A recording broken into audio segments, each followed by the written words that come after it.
ఈనాటి తెలంగాణ హేతువాద సంఘ అధ్యయన శిబిరాలకు ఆన్లైన్ అధ్యయన శిబిరాలకు హాజరైనటువంటి ప్రతి ఒక్కరికి హృదయపూర్వక కృతజ్ఞతలు అలాగే శుభాకాంక్షలు. తర్వాత వారందరినీ కూడా నేను స్వాగతం పలుకుతూ ఈరోజు మనం తీసుకున్నటువంటి అంశము చాలా ముఖ్యమైనది. ఎంఎన్ రాయ్ జయంతి సందర్భంగా 139వ జయంతి సందర్భంగా ఈ రకమైనటువంటి టాపిక్ని తీసుకోవడం జరిగింది. ఎంఎన్ రాయ్ నవ్య మానవవాదము అలాగే ఈనాటి బాట అనేటువంటి కార్యక్రమాన్ని మనం తీసుకోవడం అనేటువంటిది జరిగింది. కాబట్టి నేను ఇందులో ఎందుకు అంటే మన గుమ్మ వీరన్న గారు ఒక పుస్తకం రాశారు. ఇంతకుముందు చాలా ఇది పాత పుస్తకమే. వారు రాసినటువంటి ఆ పుస్తకము పేరునే ఈరోజు టాపిక్గా కూడా సెలెక్ట్ చేశాను. ఎందుకంటే ఈ పుస్తకం మీద చాలామంది మాట్లాడకపోవచ్చు. ఇందులో అన్నీ కూడా కొన్ని పద్యాల్లాగా ఉన్నటువంటిది. నవ్య మానవవాద మీనాటి బాట అనేటువంటిది ఈ పుస్తకం పేరు. గుమ్మ వీరన్న గారు చెప్పినట్టుగా అనేక రకాలైనటువంటి పుస్తకాలను కూడా మనం ఇంట్రడ్యూస్ చేస్తున్నాము, వాటి గురించి మాట్లాడుకుంటున్నాం. కాబట్టి ఈ పుస్తకంలో దాదాపుగా 122 పద్యాల లోపల ఆయన ఈ మొత్తం విషయాన్ని రాడికల్ హ్యూమనిజం అంటే ఏంది అనేటువంటి విషయాన్ని వారు చెప్పడం అనేటువంటిది జరిగింది. కాబట్టి టైటిల్ లోపల ఈ చివరిగా ఈ టైటిల్ అనేటువంటిది మనము పెట్టడం అనేటువంటిది జరిగింది. కాబట్టి ఇది ఒక చిన్న ఉపోద్ఘాతము. నేను నిన్న రాసినటువంటి ఆర్టికల్ కూడా మన ఎంఎన్ రాయ్ గురించినటువంటి ఒక అవుట్లైన్ మాత్రమే నేను కవర్ చేయడం అనేటువంటి జరిగింది. అంతేకాకుండా మొన్న ఆంధ్రప్రదేశ్ హేతువాద సంఘం వారు 2వ ఆదివారం నాడు చేసినటువంటి డిస్కషన్ కూడా ఎంఎన్ రాయ్ గురించే చేయడం జరిగింది, మానవవాదం గురించే చేయడం జరిగింది.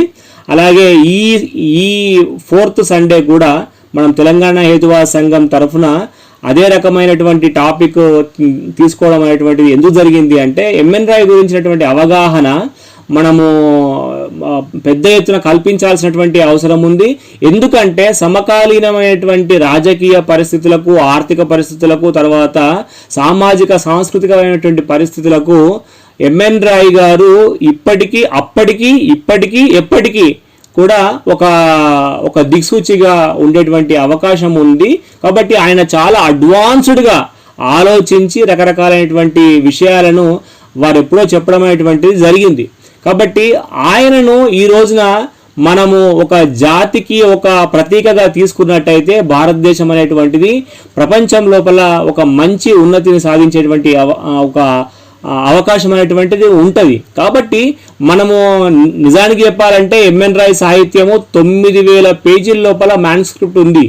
కాబట్టి అంత స్క్రిప్ట్ కాకున్నా కానీ కనీసము మన హేతువాద సంఘాల లోపల ఉన్నటువంటి అంశాలను, తర్వాత ఆ పుస్తకాలను వాటిని చదివితే బ్రాడర్గా ఒక అవుట్లైన్ అనేటువంటిది రావడం జరుగుతుంది.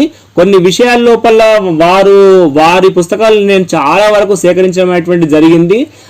మనకు ఇంకోల్లో, తర్వాత వెంకటాద్రి గారు పంపించినవి, తర్వాత బాంబేలో, పూణేలో మొన్న వెళ్ళినప్పుడు, అంతకుముందు ఢిల్లీలో, అక్కడ నుంచి కూడా నేను కొన్ని పుస్తకాలు తీసుకురావడం అనేటువంటి జరిగింది. కాబట్టి ఆ అన్నిటి విషయాల గురించి పరిపూర్ణమైనటువంటి అవగాహన మన మధ్యలో ఉన్నటువంటి డాక్టర్ గుమ్మ వీరన్న గారికి, భారత హేతువాద సంఘం అధ్యక్షులు గారికి, అలాగే మా ప్రధాన కార్యదర్శి అయినటువంటి మేడూరి గారికి చాలా వీటి మీద విశేషమైనటువంటి ఒక కమాండ్, ఒక గట్టి విషయాలు చెప్పేటువంటి స్థితి ఉన్నది. కాబట్టి నేను నిన్న అందుకోసమే వారిద్దరిని ఆహ్వానించడం ఈ ప్రోగ్రాంకు అయ్యింది. కాబట్టి వారు కూడా సహృదయంతో ఈ విషయాలను అనేటువంటిది ఒప్పుకోవడం కూడా జరిగింది. కాబట్టి నేను మళ్ళీ ప్రత్యేకంగా మేడూరి గారి గురించి పరిచయం అనేటువంటిది చేయకుండా డైరెక్ట్గా వారికే నేను ఈ అవకాశాన్ని ఇస్తున్నాను. సార్, మీకు వీలైనంత ఎక్కువసేపు మీరు ఉపన్యాసం చేయొచ్చు. ఆ తర్వాత ఇంకా ఉన్నటువంటి ఇంకా మిత్రులు, కొత్తగా వచ్చినటువంటి మిత్రులు, పాత మిత్రులు కూడా ఈ విషయాల మీద మాట్లాడతారు. నేను కూడా ఒక 5 నిమిషాలు మీ తర్వాత మాట్లాడతాను. Thank you sir. మేడూరి గారు.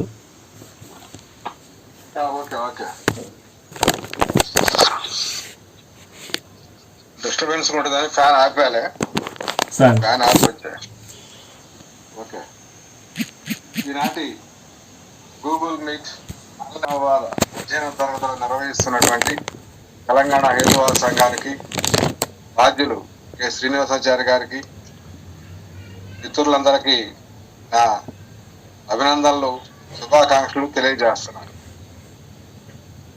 వరుసగా 2-3 సార్లు మనకి క్లాసులు జరుగుతూ వచ్చిన నిన్న కూడా మేము ఎంఎన్ రాయ్ జయంతి సందర్భంగా రాడికల్ యూనివర్సిటీలో సదస్సు పెట్టాం. మన మిత్రులందరూ హాజరై వాళ్ళ అభిప్రాయాలని ఎంఎన్ రాయ్ రాడికల్ యూనివర్సిటీ గురించి చెప్పడం జరిగింది. చాలా విలువైనటువంటి డిస్కషన్ కూడా జరిగింది. మధ్యాహ్నం భోజనాలు అయిన తర్వాత డిస్కషన్ కూడా చాలా చక్కగా జరిగింది. ఎంఎన్ రాయ్ రాడికల్ హ్యూమనిజాన్ని అర్థం చేసుకోవటానికి చాలా విస్తారమైన సాహిత్యం మనకు అందుబాటులో ఉంది. ఎంఎన్ రాయ్ సాహిత్యం అందుబాటులో ఉంది. ఎన్ఐ గారు అనువాదం చేసి తెలుగు అకాడమీ వాళ్ళు వేశారు. అట్లాగే శివనారాయణ రే ఆయన వ్యాసాల, ఆయన ఎంఎన్ రాయ్ రచనల మీద, ఎంఎన్ రాయ్ జీవితం మీద వాల్యూమ్స్ ప్రొడ్యూస్ చేసి ఇంగ్లీష్లో ప్రింట్ చేయడం జరిగింది. రావుపూడి వెంకటాద్రి గారు 100 పుస్తకాలని హేతువాద, మానవవాద సాహిత్యాన్ని అవగాహన మీదనే రాయడం జరిగింది. ఇవన్నీ కూడా మనకు అందుబాటులో ఉన్నాయి. ఇంత సాహిత్యం అందుబాటులో ఉందంటే అర్థం ఏంటంటే పాఠకుల సంఖ్య పెరిగిందని, ప్రచారం చేసే ఉద్యమ మిత్రుల సంఖ్య పెరిగిందని అని మనం అర్థం చేసుకోవాలి. ఒకప్పుడు డెహ్రాడూన్లో స్టడీ క్యాంప్ జరిగితే ఒక 50 మందో 60 మందో 30 మందో హాజరయ్యేవాళ్ళు ఇండియా మొత్తం మీద. అదే సంఖ్యలో ఇప్పుడు ఇక్కడ ఇంకోళ్ళు హాజరవుతున్నారు. అంటే అక్కడ ఢిల్లీలో, బాంబేలో, కలకత్తాలో, మద్రాసులో, హై నగరాల్లో, తెనాలి, గుంటూరు లాంటి నగరాల్లో ఉన్నటువంటి రాడికల్ హ్యూమనిజం ఈరోజు పల్లెటూర్లకు వచ్చేసింది. ప్రతి ఊర్లో అక్కడొకరు రాడికల్ హ్యూమనిస్టులు, హేతువాద, మానవవాద ఉద్యమ కార్యకర్తలు, అభిమానులు, సానుభూతి పరులు, ఆర్గనైజర్లుగా ఎంతో మంది ఉన్నారు. రావుపూడి వెంకటాద్రి గారి సాహిత్యాన్ని చదివిన వాళ్ళే వేలాది మంది ఉన్నారు. వేలాది మంది 2 స్టేట్స్లో, స్టేట్కు బయట ఇతర రాష్ట్రాల్లో, దేశాల్లో తెలుగు వాళ్ళకి మరి వెంకటాద్రి గారి సాహిత్యం పరిచయమే. ఎంఎన్ రాయ్ సాహిత్యాన్ని కూలంకషంగా అధ్యయనం చేసి, ఎంఎన్ రాయ్ బాటని అర్థం చేసుకొని, రాడికల్ డెమోక్రటిక్ పార్టీ ఉన్నప్పుడే వెంకటాద్రి గారు డెహ్రాడూన్ల క్యాంపులో హాజరై 46లో, రద్దయినాక మళ్ళీ 49లో ముస్సోరీలో పెడితే ముస్సోరీ క్యాంపులో కూడా వెంకటాద్రి గారు హాజరు కావడం జరిగింది. 27 సంవత్సరాల వయసులో ముస్సోరీ క్యాంపులో హాజరయ్యాడు. భావాలు మనుషులు నెట్టేస్తాయి, ముందు నెట్టేస్తాయి, ఎవరికి ఉండలేము. మనం అందరం పనులు వదిలిపెట్టి లేదా ఇంకా షికారులు వదిలిపెట్టేసి దీంట్లోకి వచ్చామంటేనే మనకి భావాల పట్ల అభిమానం ఉండొచ్చు, అవగాహన ఉండొచ్చు, తెలుసుకుందామని తపన ఉండొచ్చు. అందువల్ల 3 గంటల పాటు మనం 1 గంట దాకా ఈ భావాలకు చర్చించడానికి మనం సమావేశం అయ్యాం. అంతేకాదు ఎంతో మంది వ్యాసాలు రాశారు, ఎంతో మంది పుస్తకాలు రాశారు. ఎంఎన్ రాయ్ జీవితం మీదనే చాలా మంది పుస్తకాలు రాశారు, ఇంగ్లీష్లో, ఇతర భాషల్లో. ఎందుకంటే ఎంఎన్ రాయ్ భావాలు చాలా విలువైనవి. ఆయన ప్రధానమంత్రి కాకపోవచ్చు, హోంమంత్రి కాకపోవచ్చు, రాజకీయ పార్టీ అధినేత కాకపోవచ్చు, కానీ ఆయన దగ్గర వైజ్ఞానిక భావాలు, హేతుబద్ధ భావాలు, మానవవాద భావాలు ఆయన రచనల్లో, ఆయన ఉపన్యాసాల్లో చాలా ఉన్నాయి. నిజానికి ఎంఎన్ రాయ్ జీవితం అంతా అటు ఇటు పోయి, అటు తీవ్రవాద దాంట్లో ఉన్నా, ఇటు మార్క్సిజంలో మునిగినా, చివరికి తేలాడు. ఎక్కడ తేలాడంటే రాడికల్ హ్యూమనిజంలో తేలాడు. విస్తారమైన అనుభవంతో, విస్తారమైన అధ్యయనంతో ఆయన ప్రపంచ తత్వవేత్తలను అధ్యయనం చేసి, ప్రపంచ వైజ్ఞానికుల్ని అధ్యయనం చేసి, వైజ్ఞానిక వికాసం కోసం, దేశంలో వైజ్ఞానిక వికాసం కోసం ఇండియన్ రినైజాన్స్ ఇన్స్టిట్యూట్ పెట్టి డెహ్రాడూన్లో ఎక్కడెక్కడి నుంచి పిలిచి స్టడీ క్యాంపులు పెట్టి ఆయన ఎడ్యుకేటెడ్ కోసం ఆయన క్యాంపులు నడపడం జరిగింది. నిజానికి ఆయన 48లో తన సొంత పార్టీ రాడికల్ డెమోక్రటిక్ పార్టీని రద్దు చేసి రాడికల్ హ్యూమనిస్ట్ ఉద్యమాన్ని ప్రవేశపెట్టి ఒక 22 సూత్రాలు 5-6 పేజీలు ప్రింట్ వేస్తే 5-6 పేజీల్లో వస్తాయి సూత్రాలు. ఒక్కొక్క పారాగ్రాఫ్, చిన్న పారాగ్రాఫ్ కావచ్చు, పెద్ద పారాగ్రాఫ్ కావచ్చు. దాంట్లోనే సూక్ష్మమైనటువంటి విలువైనటువంటి విస్తారమైనటువంటి భావాలను ఆయన దాంట్లో ప్రవేశపెట్టి రాడికల్ హ్యూమనిస్ట్ ఉద్యమాన్ని స్టార్ట్ చేశాడు. అంటే ఆయన చేశాడంటే ఎంతో మంది సహకరించారు ఆయనకి. ఆ రాడికల్ హ్యూమనిస్ట్ సూత్రాల రూపకల్పనకు ముందు కూడా చర్చలు జరిగి రాడికల్ డెమోక్రటిక్ సూత్రాలు వచ్చినాయి. ముందు రాడికల్ డెమోక్రటిక్ పార్టీ ఉన్నప్పుడే పార్టీ సభ్యుల కోసం, పార్టీ సభ్యులను ఎడ్యుకేట్ చేయడం కోసం, ఫిలాసఫీ కోసం రాడికల్ డెమోక్రటిక్ ప్రిన్సిపల్స్ ని తయారు చేశాడు 46లో. వాటిని బాంబేలో మా పార్టీ ఆమోదించింది 46లో. తర్వాత అధ్యయన తరగతుల్లో అధ్యయనం చేస్తా ఉంటే మనం ప్రత్యక్ష ప్రజాస్వామ్యాన్ని కోరుతున్నాము, అధికారం ప్రజల దగ్గర ఉండాలంటున్నాము. అధికారం ప్రజల దగ్గర ఇప్పుడు లేదు, రాజకీయ పార్టీల దగ్గరకు వచ్చింది, రాజకీయ పార్టీ నేత దగ్గరకు వచ్చింది, రాజకీయ పార్టీ మంత్రుల దగ్గరకు వచ్చింది, ఎమ్మెల్యేల దగ్గరకు వచ్చింది. ప్రజల దగ్గర అధికారం లేదు. కాబట్టి ఇది ప్రజాస్వామ్యం కాదని ఒక పక్కన మనం చెబుతున్నాం. కాబట్టి ఒక రాజకీయ పార్టీగా మనం ఉండి మాకు ఓట్లు వేయండి, మేము మమ్మల్ని అధికారం చేస్తారని అడిగే హక్కు లేదు. అందువల్ల మన ప్రిన్సిపల్స్ ప్రకారం, మన సూత్రాల ప్రకారం, రాడికల్ డెమోక్రటిక్ సూత్రాల ప్రకారమే మరి పార్టీ అనేది అనవసరం. ప్రజలందరూ వివేకులైతే, ప్రజలందరూ హేతుబద్ధంగా ఆలోచిస్తే వాళ్ళు స్వయం పాలనకు సిద్ధం అవుతారు, ప్రతినిధుల మీద పెత్తనం చేయగలుగుతారు. తమ అధికారం తమ దగ్గర ఉంచుకొని తమ సంక్షేమం కోసం, తమ భవిష్యత్తు కోసం వాళ్ళు దాన్ని వాడుకుంటారు. ప్రతినిధులు అంటారా, ఎమ్మెల్యేలు అంటే బాగానే వాళ్ళు కూలీల కింద లెక్క, లేదా గుమస్తాల కింద లెక్క, లేదా సర్వెంట్ల కింద లెక్క, లేదా సోషల్ వర్కర్లు కావచ్చు. ప్రజలకు లొంగి ఉండవలసిన వాళ్ళు ప్రజలు. ఎమ్మెల్యేలని నేను పెత్తనం చేయాల్సిన వాళ్ళు ప్రజలు. అది ప్రత్యక్ష ప్రజాస్వామ్యం. అలాంటి ప్రత్యక్ష ప్రజాస్వామ్యాన్ని మనం కోరతా రాజకీయ పార్టీగా ఉండే అధికారాన్ని ఇవ్వమంటే తప్పు. ఇది నా అనైతికం అని చెప్పి ఆయన 48 డిసెంబర్లో 26, 27, 28 నా చివరి 4 రోజులు కలకత్తాలో కాన్ఫరెన్స్ జరిగింది, రాడికల్ డెమోక్రటిక్ పార్టీ కాన్ఫరెన్స్. ఆ కాన్ఫరెన్స్ లో చర్చల అనంతరం చివరికి తీర్మానం చేశారు, ఈ రోజుతో రాడికల్ డెమోక్రటిక్ పార్టీ రద్దు అయింది. ఆల్టర్నేటివ్ ఏంటి? ఆల్టర్నేటివ్ సంస్థ సంఘం లేదు, కానీ ఆల్టర్నేటివ్ ఏంటంటే రాడికల్ హ్యూమనిజమే ఆల్టర్నేటివ్. అది ఒక ఉద్యమం లాగా సాగాలి. ఉద్యమం అంటే ఒక రాజకీయ పార్టీ అవసరం లేదు, ఒక సంఘం, ఒక సంస్థ కూడా అవసరం లేదు.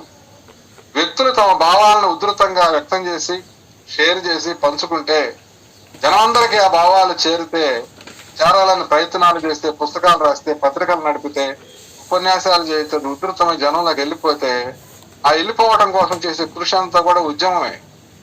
అందువల్ల దాన్ని ఆయన రాడికల్ హ్యూమనిస్ట్ ఉద్యమం అని పేరు పెట్టి, రాడికల్ హ్యూమనిస్ట్ మూవ్మెంట్ అని పేరు పెట్టి, అబ్బాయి మనకు ఒక రాజకీయ పార్టీ లేదు, ఇక మనకు అధికారం పర్లేదు, అధికారాన్ని వదిలేసుకుంటున్నాం. అధికారం ఎవరికి ఇవ్వాలి? మనం ప్రజలకు ఇవ్వాలి. ప్రజలను అధికారవంతులను చేయాలి, ప్రజలను స్వాములను చేయాలి. పాలనలో, నిర్ణయాల అమల్లో ప్రజలు భాగస్వాములు కావాలి. కాబట్టి ప్రజలని గట్టిపరిచి దిట్టపరచాల్సిన అవసరం ఉంది.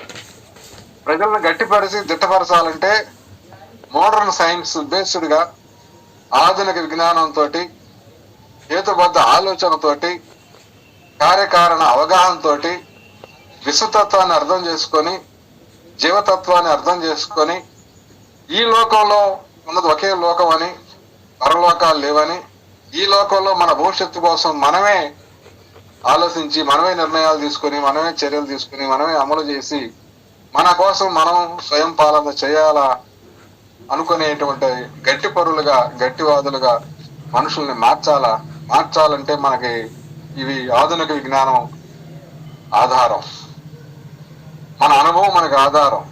విజ్ఞానాన్ని విశ్లేషించి మనం స్వతంత్రంగా, సహేతుకంగా ఆలోచిస్తే మనం ఏ బాటన నడవాలనేది అర్థం అవుతుంది.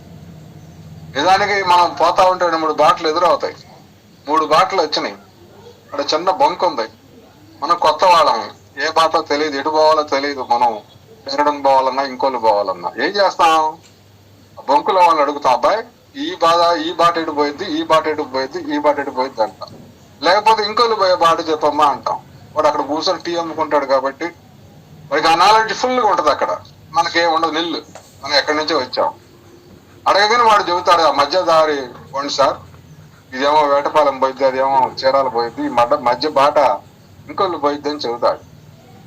ఎందుకు ఎలా చెప్పగలిగాడు? వాడికి నాలెడ్జ్ ఉంది, అనుభవం ఉంది, నాలెడ్జ్ ఉంది.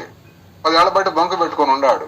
కాబట్టి నాలెడ్జ్ లేనివాడు నాలెడ్జ్ ఉన్నవాడి దగ్గర తీసుకొని ఆ నాలెడ్జ్ ని విశ్లేషించి సత్యాసత్యాలు తెలుసుకొని వాస్తవాలు తెలుసుకొని తన భవిష్యత్తును తాను నిర్మించుకోవడం కోసం ఆ బాటన పోవాల్సిన అవసరం ఉంటది.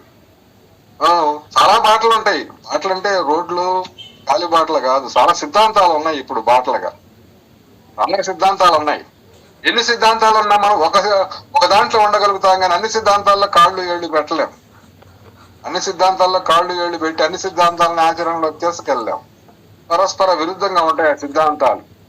దేవుడు లేడనేది ఒక సిద్ధాంతం, దేవుడు ఉన్నాడనేది ఇంకొక సిద్ధాంతం. ఈ రెండు రైట్ అని ఎట్లా అంటాం? ఇటన్నా ఉండాలా, ఇటన్నా ఉండాల్సి వస్తుంది. అందువల్ల ఈ మన సిద్ధాంతాలు కూడా బాటలు లాంటివే. అనుభవం గలవాళ్ళు, తెలిసిన వాళ్ళు, వైజ్ఞానిక జ్ఞానం ఉన్నవాళ్ళు, వికాసం ఉన్నవాళ్ళు, ఇంతకుముందు అనుభవం ఉన్న వాళ్ళకు చెబుతారు, ఇది బాట రైటో, ఈ సిద్ధాంతం మిగతా సిద్ధాంతాల కంటే మించింది, భావవాదం తప్పో, భౌతికవాదం రైటో. భౌతికవాదం ఇప్పుడు భౌతిక వాస్తవికవాదం అయింది. ఎందుకయింది భౌతిక వాస్తవికవాదం? అంతకుముందు మ్యాటర్ అనేవాళ్ళు ఆటమ్స్, హైడ్రోజన్, ఆక్సిజన్ పరమాణువులు ఉండేవి. పరమాణువుని విచ్ఛిన్నం చేయలేము, మ్యాటర్కి మూలం ఈ పరమాణువులు, ఆక్సిజన్, కార్బన్ పరమాణువులు అని దాన్ని మెటీరియల్ అంట మొదలుపెట్ట సాగు. కామన్ భాష మెటీరియల్ అంటే మామూలు భాషే. మెటీరియల్స్ ఉంటాయి బజార్లో, అన్ని మెటీరియల్స్, కొండ మెటీరియలే, నీరు మెటీరియలే. కాబట్టి మెటీరియలే ముందు, మెటీరియలే శాశ్వతం, ఆది అంతం లేని ఈ మెటీరియల్ వల్ల, ఈ పరిణామం వల్ల ఇదంతా వచ్చింది. దీనికి మూలం ఏ దేవుడు లేడు, ఏ పరమాత్మ లేదు, ఏ భావం లేదు. ఇదంతా భౌతికమే ఆది అంతాలు లేకుండా ఉన్నదే పరిణమిస్తూ ఈ రూపానికి వచ్చిందని మెటీరియలిజం అన్నారు, భౌతికవాదం అన్నారు. ఎప్పుడైతే ఆటం బొమ్మ వేయటం, ఆటంని పగలగొట్టడం, దాంట్లో ఎనర్జీ బయటికి రావడం జరిగిందో, అది ఆ ఎనర్జీ అని పేరు, శక్తి అని మనం అంటాం తెలుగులో. మత భాషలో, పురాణాల భాషలోనే మనం కూడా శక్తి అంటాం. కానీ ఆ శక్తి భౌతిక శక్తి. కనీసం చిన్న స్థాయిలో, సూక్ష్మ స్థాయిలో, చిన్న కణ రూపంలో ఉంటుంది. అసలేమీ లేకుండా శక్తి ఉండదు. ఈ భౌతికం కానీ భౌతికేతరమైన శక్తి ఏమీ లేదు. కాబట్టి పరమాణుని పగలగొట్టాం కాబట్టి పదార్థం శక్తిగా మారుతుంది, భౌతిక శక్తిగా. భౌతిక శక్తి భౌతిక పదార్థంగా మారుతుంది. కాబట్టి ఇక మనం పేరుని భౌతికవాదం అనకుండా, మెటీరియలిజం అనకుండా, దాన్ని ఫిజికల్ రియలిజం అనాలని చెప్పి రాయవుడ్ సెల్లార్ సంచప్ ఒక ఫిలాసఫర్ పుస్తకం రాసి దానికి పేరే అది పెట్టాడు. పుస్తకం పేరే అది, ఫిజికల్ రియలిజం. పెట్టి దానికి వాస్తవిక గురించి, ఫిజికల్ రియలిజం గురించి, ఈ ఫిలాసఫీ గురించి చెప్పడం జరిగింది. దాన్ని ఎంఎన్ రాయ్ ఆమోదించి ఫిజికల్ రియలిజం లేటెస్ట్ అని చెప్పి వెంకటాద్రి గారు ఆమోదించి, హ్యూమనిస్టులందరూ ఆమోదించి ఫిజికల్ రియలిజం ఒక ఫిలాసఫీగా హేతువాదానికి, మానవాదానికి, రాడికల్ హ్యూమనిజానికి తీసుకోవడం జరిగింది. ఈ 48లో రద్దు చేసిన కాడి నుంచి 54 దాకా పాపం బతికింది 6 సంవత్సరాలు. ఆయన రాడికల్ హ్యూమనిస్ట్ బాటకు వచ్చిన తర్వాత ఆయన బ్రతికింది 6 సంవత్సరాలు. ఈ 6 సంవత్సరాల్లో వెంటనే పార్టీ రద్దయిన తర్వాత ఆయన పర్యటనలు చేయడం మొదలు పెట్టాడు. పూణే రావటం, గుంటూరు రావటం, ఆయనకు అనుచరులు ఉన్న నగరాలు, అంతకుముందు అభిమానులు ఉన్న నగరాలను తిరిగి ఉపన్యాసాలు చేయడం మొదలు పెట్టాడు. ఈ రాడికల్ హ్యూమనిజం ఎక్స్ప్లెయిన్ చేస్తా. దాంట్లో భాగంగా ఆయన ఎందుకు అసలు ఉపన్యాసాలు చేయటం చెప్పేటప్పుడు ఏం చేశాడంటే, యువత ఈ రాడికల్ హ్యూమనిస్ట్ మూవ్మెంట్ లోకి రావాలి, యువతని ఆకర్షించడానికి, ఈ రాడికల్ హ్యూమనిజంలకు ఆకర్షించి కార్యకర్తలుగా రచయితలుగా, ఉపన్యాసకులుగా తయారు చేయడం కోసం ఆయన అప్పీల్ చేశాడు, రండి రండి అని. అట్లా దేశం అంతా తిరిగిన తర్వాత డెహ్రాడూన్ పోయి ఆయన ఇంట్లో ఒక 4000 పుస్తకాలు ఉండేవి. అంటే మన పుస్తకాలు లాంటి మామూలు ఇక్కడ పుస్తకాలు కాదు, ఇంటర్నేషనల్ బుక్స్, ఫిలాసఫర్స్ రాసినవి, సైంటిస్టులు రాసినవి పుస్తకాలు ఒక 4000 పుస్తకాలు ఉండేవి అక్కడ డెహ్రాడూన్లో ఆయన ఇంట్లో. ఆ రెఫరెన్స్లు పెట్టుకొని అప్పుడు జైల్లో ఉన్నప్పుడు భార్య దగ్గర యూరోప్ నుంచి తెప్పించుకున్నాయి, సొంతంగా తెచ్చుకున్నాయి, వాళ్ళు వీళ్ళు ఇచ్చినాయి, కొనుక్కున్నాయి అన్ని 4,000 పుస్తకాలు ఉన్నాయి, పెద్ద పెద్ద పుస్తకాలు. అవి ముందు పెట్టుకొని పరిశీలన చేసి ఒక పుస్తకం రాయటం మొదలు పెట్టాడు. 3 R's అని చెప్పి, రీజన్, రొమాంటిసిజం అండ్ రెవల్యూషన్ అనే పేరుతోటి ఒక పుస్తకం రాశాడు. ఆ పుస్తకాన్ని ఎన్ఐ గారు అకాడమీ వాళ్ళు ప్రింట్ చేశారు, తెలుగులోకి మార్చాడు. దొరుకుతున్నాయి ఆ పుస్తకాలు, వాళ్ళు రీప్రింట్లు కూడా వేస్తున్నారు. ఆ ఫిజికల్ రియలిజం బేసిస్ గా 2-3 వేల సంవత్సరాలుగా వస్తున్నటువంటి ఆధునిక భావాలు, సైంటిఫిక్ భావాలు, హేతుబద్ధ భావాలు, తాత్విక మెటీరియల్, ఈ తాత్విక చింతన గల భావాలన్నింటినీ కూడా 2,000-3,000 సంవత్సరాల కానీ క్రీస్తు పూర్వం ఎవరేం చెప్పారు గ్రీకులు, క్రీస్తు తర్వాత ఎవరేం చెప్పారు, యూరోప్ లో ఎవరేం చెప్పారు, ఇటలీలో ఎవరేం చెప్పారు, ఈ ఫిలాసఫీ గురించి, మనిషికి ప్రకృతికి ఉన్న సంబంధాన్ని గురించి, మానవ అభివృద్ధి గురించి ఎవరేం చెప్పారని ఆ డేటా మొత్తం హిస్టారికల్ డేటా అంతా భావాలను తెచ్చుకుంటా ఒక భావం నుంచి ఇంకో భావం, ఆయన బేసిస్ గా ఇంకొక ఆయన వచ్చాడు, ఈయన బేసిస్ గా ఇంకో ఆయన వచ్చాడు. ఆ విధంగా భావాల ఉన్నతి జరుగుతా వచ్చింది. ఆ క్రమం మొత్తాన్ని కూడా ఆయన ఒక రెనైజాన్స్, ఈ పునర్వికాస చరిత్ర మొత్తాన్ని 2,000 సంవత్సరాల పునర్వికాసం అంటే యూరోప్ లో కోపర్నికస్ వచ్చిన తర్వాత, కానీ ఆయన అంతకు ముందు నుంచి క్రీస్తు పూర్వం కాడి నుంచి మొదలుపెట్టి లేటెస్ట్ దాకా తీసుకొచ్చి చివరికి మార్క్సిజాన్ని కూడా విమర్శించి ఒక చాప్టర్ లో విప్లవాలను వచ్చిన పరామర్శించి చివరికి న్యూ హ్యూమనిజం అని చెప్పి ఒక చాప్టర్ పెట్టాడు. న్యూ హ్యూమనిజం, నూతన మానవవాదం, నవ్య మానవవాదం.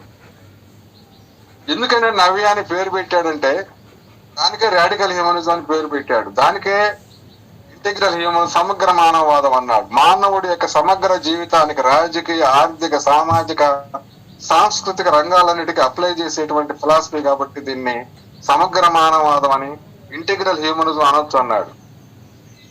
అంతకుముందు హ్యూమనిజాలు చాలా ఉన్నాయి యూరోప్ లో, ప్రపంచం అంతటా కూడా మానవవాదాలు చాలా రకాలుగా ఉన్నాయి, రకరకాల షేడ్స్. ఒక్కో మనిషి ఒక్కొక్క మానవవాదం, ఒక్కొక్క తత్వవేత్త ఒక్కొక్క మానవవాదం చెబుతాడు. కొన్నిట్లో ఆయన ప్లస్ గా, కొన్నిట్లో మైనస్ గా ఉంటాడు. ఎంఎన్ రాయ్ చెప్పిన ఫిలాసఫీ 22 సూత్రాలు వచ్చేటప్పటికి మిగతా మానవాదాలకు భిన్నంగా ఉంటది. ఎంఎన్ రాయ్ భావాలతో కూడినట్టు రాడికల్ హ్యూమనిజం. అందుకని ఈయన ఏంటంటే హ్యూమనిజం అంటే కలిసిపోయేది కాబట్టి, ఇది గుర్తింపు సపరేట్ గా ఉండదు కాబట్టి అర్థం చేసుకోవడం కష్టంగా, మనుషులకు ఒక్కొక్కరు పేరు పెట్టుకున్నట్టుగానే హ్యూమనిజాలకు కూడా పేర్లు పెట్టుకున్నారు యూరోప్ అంతటా. అట్లాగే ఈయన ఏం చేశాడంటే అది న్యూ హ్యూమనిజం, మామూలు హ్యూమనిజం, పాత హ్యూమనిజం కాదు. 100 ఏళ్ల క్రితం నుంచి హ్యూమనిజం ఉంది. 1933లో ఫస్ట్ హ్యూమనిస్ట్ మేనిఫెస్టో అమెరికాలో వచ్చింది. వాళ్ళు ఏదో సూత్రాలు పెట్టారు, ఇట్లా మానవుడు తన భవిష్యత్తు తాను నేర్చుకోగలడు. తర్వాత ఇంకొకటి వచ్చింది, 52 వచ్చేటప్పటికి IHU వచ్చింది, international humanist and ethical union వచ్చింది. ప్రపంచంలో ఉన్నటువంటి హ్యూమనిస్ట్ సంఘాలు, సంస్థలన్నీ రకరకాల స్టేట్స్ వాళ్ళందరూ కలిసి ఒక ఫెడరేషన్ లాగా, ఒక సమాఖ్య లాగా ఏర్పడితే అది international humanist and ethical union అని చెప్పి, ఎథికల్ సంఘాలు, హ్యూమనిస్ట్ సంఘాలు, రకరకాల సంఘాలు అవన్నీ కలిపి ఒక సంస్థ వచ్చింది. వాళ్ళు ఒక హ్యూమనిస్ట్ మేనిఫెస్టో ఇచ్చారు. ఇటీవల దాని పేరు మార్చుకొని హ్యూమనిస్ట్ ఇంటర్నేషనల్ అని పేరు మార్చేసి, పేరు పొడుగు తీసేసి హ్యూమనిస్ట్ అని ఒకే పేరుతో వచ్చి అందరూ హ్యూమనిస్టులు అయిపోయారు. రకరకాల స్టేట్స్ వాళ్ళు హ్యూమనిస్ట్ ఇంటర్నేషనల్ అని వాళ్ళు ఒక మేనిఫెస్టో లేటెస్ట్ గా ఇచ్చారు. ఇట్లా మేనిఫెస్టోలు వస్తా ఉంటే 48కి ముందే ఈ హ్యూమనిస్ట్ మేనిఫెస్టో వచ్చింది కాబట్టి రకరకాల స్టేట్స్ లో మానవవాదాలు ఉన్నాయి కాబట్టి ఎంఎన్ రాయ్ మానవవాదానికి నవ్య మానవవాదం అన్నాడు, ఇంటిగ్రల్ హ్యూమనిజం అన్నాడు, రాడికల్ హ్యూమనిజం అన్నాడు. సరే, రాడికల్ హ్యూమనిజం అనేది పాపులర్ అయింది ఇంగ్లీష్ లో బాగా. ఇంటిగ్రల్ కంటే, న్యూ హ్యూమనిజం కంటే కూడా రాడికల్ హ్యూమనిజం దాని పేరు అని పెట్టాడు. రాడికల్ హ్యూమనిస్ట్ ప్రిన్సిపల్స్ అని పెట్టాడు కాబట్టి అదే మెయిన్ ఫస్ట్ నేమ్ అయింది. మిగతా అన్ని కూడా మారు పేర్లు అయింది. ఈ రాడికల్ అనే దాని గురించి మన వాళ్ళు నక్సలైట్ల రాడికల్స్ ఉండేవాళ్ళు కదా 70s లో, వీళ్ళ ఎవరనేది చాలా మందికి అది పాపులర్ అయింది. యూరోప్ లో రాడికల్స్ ఉండేవాళ్ళు, రకరకాల సంస్థల వాళ్ళు రాడికల్స్ గా ఉండేవాళ్ళు. నక్సలైట్ లో రాడికల్స్ ఉన్నారు. రాడికల్ హ్యూమనిజం ఎంఎన్ రాయ్ 48లో పెట్టాడు. కమ్యూనిస్ట్ పార్టీ సరిగా పురుడు పోసుకోకముందే ఇక్కడ రాడికల్ హ్యూమనిజం పెట్టాడు. నక్సలైట్ రాడికల్స్ అంటే కూడా హ్యూమనిస్ట్ రాడికల్స్ ముందు, చాలా ముందు వాళ్ళు యూరోప్ లో అంత ముందు ఉన్నారు. ఏమిటి రాడికల్ అంటే ఇంగ్లీష్ లో అర్థం చేసుకుంటే, ఒక గింజను మనం నేలలో నాటి నీళ్లు పోసి రెండో రోజుకి 3ో రోజుకి మొలక వస్తుంది. మొలకొచ్చేటప్పుడు విత్తనంలో నుంచి ముందు బయటకు వచ్చి పైకి అట్టొచ్చి కిందకి దిగిపోయింది, తెల్లటది వేరు. దాన్ని రూట్ అంటాం పెరిగినాక. కానీ దానికి సైంటిస్టులు పెట్టిన పేరు ఏంటంటే స్టార్టింగ్ లో రాడికల్ అనే పేరు దానికి. రాడికల్ అంటే విత్తనం నుంచి వచ్చి బయటకు వచ్చి కాడ లాంటిది నేలలోకి దిగిపోయి విత్తనం పెరుగుతా ఉంటే దానికి నీరు లవణాలు పీల్చి పై మొక్కకి విత్తనానికి మొక్కకి అందజేసేదన్నమాట. వేరు లాంటిది దాన్ని రాడికల్ అంటారు. ఫస్ట్ నేను పెరిగినాక అది వేరు రూట్ అంటారు. సరిపోయి తర్వాత గ్రీన్ కలర్ లో 2 ఆకులు వస్తాయి.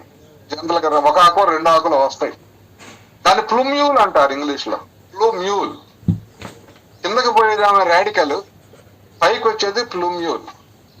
మరి హ్యూమనిజం రాడికల్ హ్యూమనిజం ఎందుకన్నాడంటే నేను చెప్పే హ్యూమనిజం అనేది రాజకీయ, ఆర్థిక, సామాజిక, సాంస్కృతిక రంగాల్లో మనుషులకు ఉండే సమస్యలన్నిటికీ మూలం ఎక్కడుందో ఆ మూలానికి పోయి ఆ రూట్ కు పోయి తొలగిస్తే తప్పితే ఇవన్నీ సంక్షోభాలు పరిష్కారం కావని దానికి నాది రాడికల్ హ్యూమనిజం అని సమస్యల మూలాలకు పోయి పరిష్కారాన్ని చూపుతుంది. కాబట్టి నా ఈ 22 సూత్రాలు దీన్ని రాడికల్ హ్యూమనిజం అని ఆయన పేరు పెట్టుకున్నాడు. అందరూ ఆమోదించారు, అయిపోయింది రాడికల్ హ్యూమనిజం సూత్రాలు. దీనికి ఎగ్జాంపుల్ కూడా మన వాళ్ళు చెప్పారు. చెట్టు మీద పైన కొమ్మలు, రెమ్మలు, పూలు, కాయలు ఉంటాయి. ఎన్నిసార్లు కొమ్మలు కొట్టినా ఎగురు వస్తుంది, ఎన్నిసార్లు రెమ్మలు దించినా ఎగురు వస్తుంది, ఎన్నిసార్లు పూలు తీసేసినా కాయలు తీసేసినా మళ్ళా కొమ్మలు, రెమ్మలు వచ్చి పూలు వచ్చి కాయలు వస్తాయి, చెట్టు మాత్రం సావదు. ఆ సమస్య అట్లాగే ఉంటది. ప్రతి సమస్యకు కూడా కొమ్మలు, రెమ్మలు ఉంటాయి, కింద వేర్లు ఉంటాయి. ఆ వేర్లో నుంచి కొంగటేరు తీసేసి పక్క వేళ్ళు తీసేసి ఆ వేరు తీసేస్తే తప్పితే పైన చెట్టును మనం చంపలేము. ఎగురు ఆగిపోయింది, చిగురు ఆగిపోయింది, పూలు, విషకాయలు, విష ఆకులు, విష రెమ్మలు, విష కొమ్మలన్నీ ఆగిపోవాలంటే దాన్ని వేరుని మనం తుంచేయాలా. కాబట్టి రూట్కి వెళ్ళి ఏ సమస్య రూట్కి వెళ్ళి ఆ రూట్ నుంచి సరి చేసుకురావాలా. అప్పుడు మాత్రమే మానవ సంక్షోభాలు సమస్యలు పరిష్కారం అవుతాయని చెప్పి ఏమిటి రూట్ అనే వాళ్ళు అది కూడా చెప్పాలి కదా. మానవవాదంలో రూట్ ఏంటంటే మానవవాదంలో రూట్ మనిషి, ఈ సమాజానికి, ఈ ప్రభుత్వాలకి, ఈ సంస్థలకి, సంఘాలకి, సంస్కృతులకి, రాజకీయాలకి, సామాజిక వ్యవస్థలకి అన్నిటికీ రూట్ ఎవరు అంటే మనిషి. మనిషి రూట్. మనుషులు ఏర్పాటు చేసుకునే ఈ రాజకీయ ప్రభుత్వాలు కానీ లేదా పార్టీలు కానీ సంస్థలు కానీ సేవా సంస్థలు కానీ విప్లవ సంస్థలు కానీ సంస్కృతి కానీ అంతా మనిషి ఏర్పాటు చేసుకుంది. కాబట్టి సంక్షేమాలు మొత్తానికి ఎక్కడుందంటే లోపం, మనుషులో లోపం ఉంది, రూట్ లో లోపం. రూట్ తీసేస్తే కానీ చెట్టు పోనట్టుగా ఈ సమాజానికి రూట్ మనిషి, సమాజానికి మూలం ఎవరంటే మనిషి. మనుషులు తమ సంక్షేమం కోసం, తమ స్వేచ్ఛ కోసం, తమ అభివృద్ధి కోసం 10 మంది కలిసి పరస్పర సహకారంతో ఉండేందుకు ఒక అసోసియేషన్ ఏర్పడితే అది సమాజం అయింది. మనుషులు ఎలాంటి వారు అలాంటి సమాజం రూపొందుద్ది. మనుషులు దొంగలైతే దొంగల సమాజం రూపొందుద్ది. మనుషులు దొరలైతే దొరల సమాజం రూపొందుద్ది. మనుషులు సైంటిస్టులు అయితే సైంటిఫిక్ సమాజం రూపొందుద్ది. మనుషులు అవినీతి పరులు అయితే అవినీతి సమాజం తయారవుతుంది. కాబట్టి ఈ రాజకీయ, ఆర్థిక, సామాజిక, సాంస్కృతిక సమస్యల మొత్తానికి, సంక్షోభాల మొత్తానికి, అవినీతులకి అన్నిటికి కూడా మూలం మనిషి. మనిషిలో ఉన్న మార్పు వల్ల ఇవన్నీ వస్తున్నాయి. కాబట్టి మనం మార్చాల్సింది మనిషినే. మనిషిలో ఉండేటువంటి మతాలని, కులాలని, జాతుల్ని, వర్గాలని, సంకుచిత భావాలని, రకరకాల మూఢ విశ్వాసాలని తొలగించి వాడిని స్వతంత్రంగా ఆలోచింపజేసినట్టయితే, సహేతుకంగా ఆలోచింపజేసినట్టయితే, ఏమిటి అలా ఎందుకని ప్రశ్నలు వేసి విమర్శనాత్మక దృక్పథంతో ముందుకు పోయినట్టయితే, విశ్లేషణతో ముందుకు పోయినట్టయితే, వాస్తవాలను తెలుసుకొని వాస్తవాల ప్రకారం నిర్ణయాలు తీసుకునే వాళ్ళకి తయారైనట్టయితే అప్పుడు మాత్రమే మనుషులు మారితే సమాజం మారుతుంది. మనుషులు నిర్మించుకున్న సమాజంలో చెడేదన్నా ఉంటే దాన్ని మార్చుకోవాలంటే మనుషులు వాళ్ళ భావాల్లో మార్పు రావాలి. వాళ్ళ ఆలోచనలో, ఆలోచన విధానంలో, ఆలోచన పద్ధతిలో మార్పు రావాలి. ఆలోచన పద్ధతి హేతుబద్ధం కావాలి. వాళ్ళ భావాలు ఆధునిక, వాస్తవిక ఆధారపడి వచ్చిన భావాలు కావాలి. ప్రాక్టికల్ గా ఉపయోగపడే భావాలు కావాలి. వస్తువు లేకుండా వస్తువు లేని దాని గురించి చెప్పే భావాలు కాదు. ఉన్న వస్తువు యొక్క వాస్తవాన్ని తెలుసుకొని ఆ వస్తువును మనకు అనుకూలంగా మార్చుకోవడానికి వస్తువు యొక్క నాలెడ్జ్ని, వస్తువు ఆ నాలెడ్జ్ నుంచి మన భావాలను పుట్టించుకొని ఆ భావంతో ఆ చుట్టూ ఉన్న పరిసరాలు మనకు అనుకూలంగా మార్చుకోవాలి. ఇలాంటి మనుషులను తయారు చేసినట్టయితే మనుషులు మతాల నుంచి, కులాల నుంచి, జాతుల నుంచి, వర్గాల నుంచి, ప్రాంతీయ తత్వాల నుంచి, భాషా తత్వాల నుంచి, విషయాల నుంచి బయటపడి మనుషులుగా ఆలోచించినట్టయితే, మనుషుల మధ్య పరస్పర సహకార సంబంధాలు పెరిగినట్టయితే, మనుషులు తమ భవిష్యత్తు కోసం తాము కలిసిమెలిసి జీవించి పరస్పర సహకారంతో ముందుకు పోయే అవకాశం ఉందని చెప్పి ఆయన రూట్ ఈ రాజకీయ, ఆర్థిక, సామాజిక సమస్యల మొత్తానికి రాజకీయ పార్టీలు తీర్చేవి కాదు, రాజులు తీర్చేవి కాదు, ముఖ్యమంత్రులు, ప్రధానమంత్రులు తీర్చేవి కాదు, ఎమ్మెల్యేలు తీర్చేవి కాదు. మనుషులు తమ సమస్యలను తామే పరిష్కారం చేసుకోవాలి. తమ ఆలోచన విధానాన్ని హేతుబద్ధం చేసుకొని, తమ భావాలని హేతుబద్ధం చేసుకొని, తమ ఆచరణని హేతుబద్ధం చేసుకొని, తమ స్వేచ్ఛను కూడా హేతుబద్ధం చేసుకొని, విశృంఖల స్వేచ్ఛ కాకుండా తమ నైతిక విధానాన్ని తాము ఏది రైట్ ఏది రాంగ్ తెలుసుకొని ముందుకు సాగాలన్నాడు. ఆయన ఇంకొక మహావాక్యం చెప్పాడు, మానవుడు హేతువాది కాబట్టే నీతివాది అన్నాడు. మానవుడు హేతువాది కాబట్టే నీతివాది. మానవుడు ఏది నీతి ఏది అవినీతి తెలుసుకోవాలంటే తప్పనిసరిగా ఉండవలసింది ఏంటంటే మనిషికి హేతుబద్ధ ఆలోచన, reasoning power. Man is rational, man is moral because he is rational being. మానవుడు హేతువాది కాబట్టి నీతివాది. ఏది నీతి ఏది నీతి కాదు తెలుసుకోవాలంటే మానవుడిలో సహజంగా ఉండేటువంటి హేతుబద్ధ ఆలోచన ద్వారానే తెలుసుకుంటాం. మరి మతాలు నీతులు చెప్పినాయి కదా, కులాలు, జాతులు, వర్గాలన్నీ నీతులు చెప్పినాయి కదా, వర్గ నీతి, కుల నీతి, జాతి నీతి, మత నీతి అంటే అవన్నీ కూడా ఎవరో ఎప్పుడో చెప్పారు. ఆధునిక కాలంలో వాళ్ళకి నాలెడ్జ్ లేని కాలంలో చెప్పిన నీతులు అవన్నీ వాళ్ళ విచక్షణ ప్రకారం చెప్పిన నీతులు, నాలెడ్జ్ లెస్ గా ఉన్న రోజుల్లో. ఇప్పుడు మోడర్న్ సైన్స్ పెరిగింది, అనుభవం పెరిగింది, నాలెడ్జ్ పెరిగింది. మనిషి జుట్టు కాడి నుంచి కాలి గోడి దాకా మనిషి గురించి తెలిసింది, విశ్వాంతరాళం గురించి తెలుస్తా ఉంది. ఈ పెరిగిన నాలెడ్జ్ బేస్డ్ గా ప్రస్తుతం మానవుడు నీతి ఏమి నీతి ఉండాలంటే మత నీతి కాదు, అది ఆదిమ నీతి. నాలెడ్జ్ లేని రోజుల్లో నీతి. కుల నీతి కాదు, అది అప్పుడుదే. జాతి నీతి కాదు, అది అప్పుడు.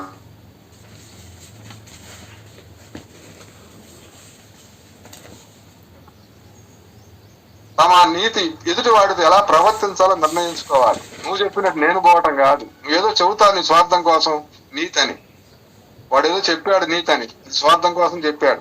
నువ్వు అటు కాదు. ప్రతి మనిషి హేతుబద్ధంగా ఆలోచించి ప్రక్క వాళ్ళతోటి, ఎదురుకున్న వాళ్ళతోటి, చుట్టుపక్కల ఉన్న వాళ్ళతోటి ఏ విధంగా ప్రవర్తన చేసుకోవాలో, ఎలాంటి నీతివంతంగా జీవించాలో దాన్ని నిర్ణయించుకోవడానికి మనిషి హేతుబద్ధంగా ఆలోచించి రీజన్ ఉండాలి. మతం చెప్పిందని ఆలోచించటమో, కులం చెప్పిందని ఆచరించటమో, గుంపులో పోయి గోవింద అంటమో కాదు. ప్రతి మనిషికి చుట్టుపక్కల మనుషులు ఉంటారు, పక్కన మనిషి ఉంటాడు. ఫిలాసఫర్స్ కావాల్సిన అవసరం లేదు, ప్రతి మనిషికి నీతి అవసరం. ఒక రిక్షాలో నలుగురు ప్రయాణం చేస్తున్నా, ఒక ఆటోలో నలుగురు ప్రయాణం చేస్తున్నా, ఒక 50 మంది బస్సులో ప్రయాణం చేస్తున్నా, ఒక 1000 మంది రైల్లో ప్రయాణం చేస్తున్నా, కూర్చునే తీరులో, మాట్లాడే తీరులో, ప్రవర్తన తీరులో పక్క వాళ్ళతోటి నీతివంతంగా ఉండాలి. నీతి అంటే ఏమిటి? మానవ నీతి అంటే నాకు ఇబ్బంది కూడా ఉండకూడదు, నా చుట్టుపక్కల ఉన్న వాళ్ళకి ఇబ్బంది ఉండకూడదు. నా ప్రవర్తన ఎలా ఉండాలంటే నా అభివృద్ధికి, చుట్టుపక్కల ఉన్న అభివృద్ధికి ఉపయోగపడాలే కానీ మిగతా వాళ్ళందరూ కూడా బెకారులు అయిపోయి నేను ధనవంతుని కావడం అనేది అవినీతి. మిగతా వాళ్ళు ఎవరికి చోటు సరిగ్గా లేకుండా నువ్వు ఒక్కడవే 4 కుర్చీలు కాళ్ళు దాపి కూర్చోవడం అనేది అవినీతి. కాబట్టి చుట్టుపక్కల వాళ్ళకి, మనకి, అభివృద్ధికి, సంక్షేమానికి మన ప్రవర్తన వల్ల ఇతరులకు ఇబ్బంది రాకూడదు, మనకే ఇబ్బంది రాకూడదు. ఇతరుల కోసం మనం మెడకాయలు కోసుకోవాల్సిన అవసరం లేదు. అందరూ మనుషులు కాబట్టి మనుషులందరూ కూడా పరస్పర సహకారంతో ముందుకు సాగాలంటే ఈ నీతి అనేది మానవ నీతి ఆధునిక విజ్ఞానం బేస్డ్గా, ఆధునిక భావాల బేస్డ్గా, హేతుబద్ధ ఆలోచన బేస్డ్గా, వైజ్ఞానిక దృక్పథం బేస్డ్గా, వైజ్ఞానిక వికాసంతో ఏది నీతి ఏది అవినీతి అని మనం నిర్ణయించుకొని దాని ప్రకారం జీవించు. కాబట్టి మానవుడు హేతువాది కాబట్టే నీతివాది, లేకపోతే నీతి అనేది రావడానికి లేదు. జంతువులు వాటి నీతి వేరు, వాటి స్థాయి వేరు, వాటి నీతి వేరు, వాటి నాలెడ్జ్ స్థాయి వేరు, ఆలోచన స్థాయి వేరు. కానీ జంతువుల కంటే మనం ఉన్నత స్థాయిలో నాలెడ్జ్ సేకరించి, ఉన్నత స్థాయిలో విశ్లేషించి, ఉన్నత స్థాయిలో నిర్ణయాలు తీసుకొని, ఉన్నత స్థాయిలో నీతివంతంగా జీవించడానికి అవకాశం మనుషుల్లో ఉంది. కానీ 2000, 3000 సంవత్సరాలుగా వచ్చిన మతాలు, కులాలు, జాతులు ఇవన్నీ కూడా ఆనాటి అజ్ఞానపు దశలోని నీతిని నీతులుగా ప్రచారం చేసి ఇదే నీతి, ఇదే పరమనీతి, ఇది దేవుళ్ళు చెప్పిన నీతి, దీన్ని ధిక్కరిస్తే నరకానికి పోతావు, ధిక్కరిస్తే పందిగా, కుక్కగా, నక్కగా పుడతావు. కాబట్టి ఈ నీతిని ఫాలో కావాలా, కుల వ్యవస్థలో ఉన్న నీతిని ఫాలో కావాలి. స్మృతులు చెప్పిన వివక్షాపూరిత ఆ స్మృతులు చెప్పిన సమాజంలో బ్రాహ్మణులు ఇట్లా బతకాలి, వైశ్యులు క్షత్రియులు ఇట్లా బతకాలి, వైశ్యులు ఇట్లా బతకాలి, శూద్రులు ఇట్లా బతకాలని ఉంది. మనుషులందరూ సమానం కాబట్టి, మనుషులందరూ సమానంగా జీవించాలి కాబట్టి, మనుషులందరూ ఒకటే కాబట్టి, మరి వివక్షాపూరితమైనటువంటి స్మృతులు చెప్పింది ఆనాడు నీతి. అదే నీతి. ధర్మం అంటే అదే. ధర్మం 4 పాదాలు నడవటం అంటే బ్రాహ్మణులు పని చేస్తే ధర్మం, క్షత్రియులు పని చేస్తే ధర్మం, వైశ్యులు పని చేస్తే ధర్మం, శూద్రులు పని చేస్తే ధర్మం, స్మృతుల్లో చెప్పినట్టు. ఆ ధర్మానికి గ్లాని కలిగితే అవతారమూర్తి వచ్చేసి ఇవన్నీ సరి చేస్తాడు. ఎవరి పని వాడు చేసుకునేటట్టు, బ్రాహ్మణ యజ్ఞాలు హోమాలు చేసేటట్టు, క్షత్రియులు పరిపాలన చేసేటట్టు, వయసులు వ్యాపారాలు చేసుకునేటట్టు, శూద్రులు పైవాళ్ళు ముగ్గురికి సేవలు చేసేటట్టు అవతార పురుషులు వచ్చేసి మళ్ళా ధర్మాన్ని స్థాపిస్తారు. అలాంటి నీతి కాకుండా మానవ నీతి, మోడర్న్ సైన్స్ బేస్డ్ గా, మోడర్న్ అనుభవం బేస్డ్ గా రావాల్సిన నీతి అని చెప్పి ఆయన క్లియర్ గా చెప్పడం జరిగింది. మానవుడి లక్ష్యం స్వేచ్ఛ అన్నాడు. ఇంకోటి మెయిన్ పాయింట్, మానవుడి లక్ష్యం స్వేచ్ఛ. ఏమిటి స్వేచ్ఛ అంటే మానవుడి యొక్క శక్తియుక్తుల్ని ఆధారం చేసుకొని తన సంక్షేమం కోసం బతికేటప్పుడు అడ్డుపడేటువంటి అంశాల మొత్తాన్ని తొలగించుకుంటా, ఏది అడ్డమైన స్వేచ్ఛకి, నా అభివృద్ధికి నా స్వేచ్ఛగా నేను ఏదైనా చేసుకోవాలంటే అడ్డుకొచ్చే అంశాలను క్రమంగా తీసేసుకుంటా పోతే నాకు స్వేచ్ఛ వచ్చే అవకాశం ఉంది. కాబట్టి ఆ విధంగా స్వేచ్ఛ అంటే మనిషిలో ఉన్న అంతర్గత శక్తుల వికాసానికి, అభివృద్ధికి అడ్డు వచ్చేటువంటి అంశాల మొత్తాన్ని కూడా, ఆటంకాల మొత్తాన్ని కూడా, మరి పరిధుల మొత్తాన్ని కూడా తొలగించుకుంటా ముందుకు పోయినట్టయితే మనిషి స్వేచ్ఛావంతుడు అవుతాడు. మనుషులందరూ స్వేచ్ఛావంతులైతే స్వేచ్ఛ సమాజ నిర్మాణం ఏర్పాటు అవుతుంది. సమాజాన్ని మనుషులు ఏర్పాటు చేసుకుంటారు కాబట్టి మనుషులు జ్ఞానాభిలాషులు, సత్యావిష్కరణాభిలాషులు, స్వేచ్ఛాభిలాషులు, నైతిక వర్తనులైతే మనుషులందరి మధ్య పరస్పర సహకారం పెరిగి మనుషులుగా మానవ సమాజాన్ని నిర్మిస్తారు. అది స్వేచ్ఛ మానవ సమాజం అవుతుంది. స్వేచ్ఛ సమాజ నిర్మాణంలో మనుషులు భాగమయ్యేటట్టుగా సత్యవంతులైనటువంటి, నైతికవంతులైనటువంటి, స్వేచ్ఛాపూరితమైనటువంటి మనుషులను మనం తయారు చేయాలా. అప్పుడు స్వేచ్ఛ సమాజం తయారవుతుంది. అప్పుడు ఆకలి, దారిద్ర్యం, వివేదన, పీడన ఎన్ని పోతాయి. కాబట్టి రాజకీయ, ఆర్థిక, సామాజిక, సాంస్కృతిక సంక్షోభాలన్నీ పోవాలంటే మనుషుల్ని ఆధ్యాత్మికంగా, స్పిరిచువల్ గా స్వేచ్ఛగా మార్చాలి. మతం పెత్తనం లేకుండా, కులం పెత్తనం లేకుండా, దేవుళ్ళు దెయ్యాల పెత్తనాలు లేకుండా, దేవతల పెత్తనం లేకుండా మనుషులు స్వేచ్ఛగా జీవించగలిగే దానికి మనుషులు స్వేచ్ఛావంతులుగా మార్చాలి, నైతిక వర్తనలుగా మార్చాలని చెప్పి ఇప్పుడున్న మతాల నుంచి, కులాల నుంచి, జాతుల నుంచి మనుషులను బయటకు తీసుకొచ్చి వాడిని వదిలేటట్టు చేయాలని చెప్పి ఎంఎన్ రాయ్ ఈ సాంస్కృతిక భావ విప్లవం రావాలన్నాడు. 1936లో జైల్లో నుంచి బయటకు వచ్చాడు నవంబర్లో. అంతకుముందు 6 ఏళ్ళు జైలు శిక్ష ఇస్తే 5 సంవత్సరాలు చిల్లర అంతా అక్కడ ఉన్నాడు జైల్లో. జైల్లో ఉండగానే ఆయన యూరప్ నుంచి ఎలెన్ రాయ్, యూరప్ లో ఉంటే కాబోయే భార్య ప్రియురాలు, ఆయన దగ్గర పుస్తకాలు తెప్పించాడు జైలుకి. ఉత్తరాలు నెలకు ఒక ఉత్తరం రాసేవాడు, పర్మిషన్ ఇచ్చేవాడు, 1 నెల ఉత్తరం.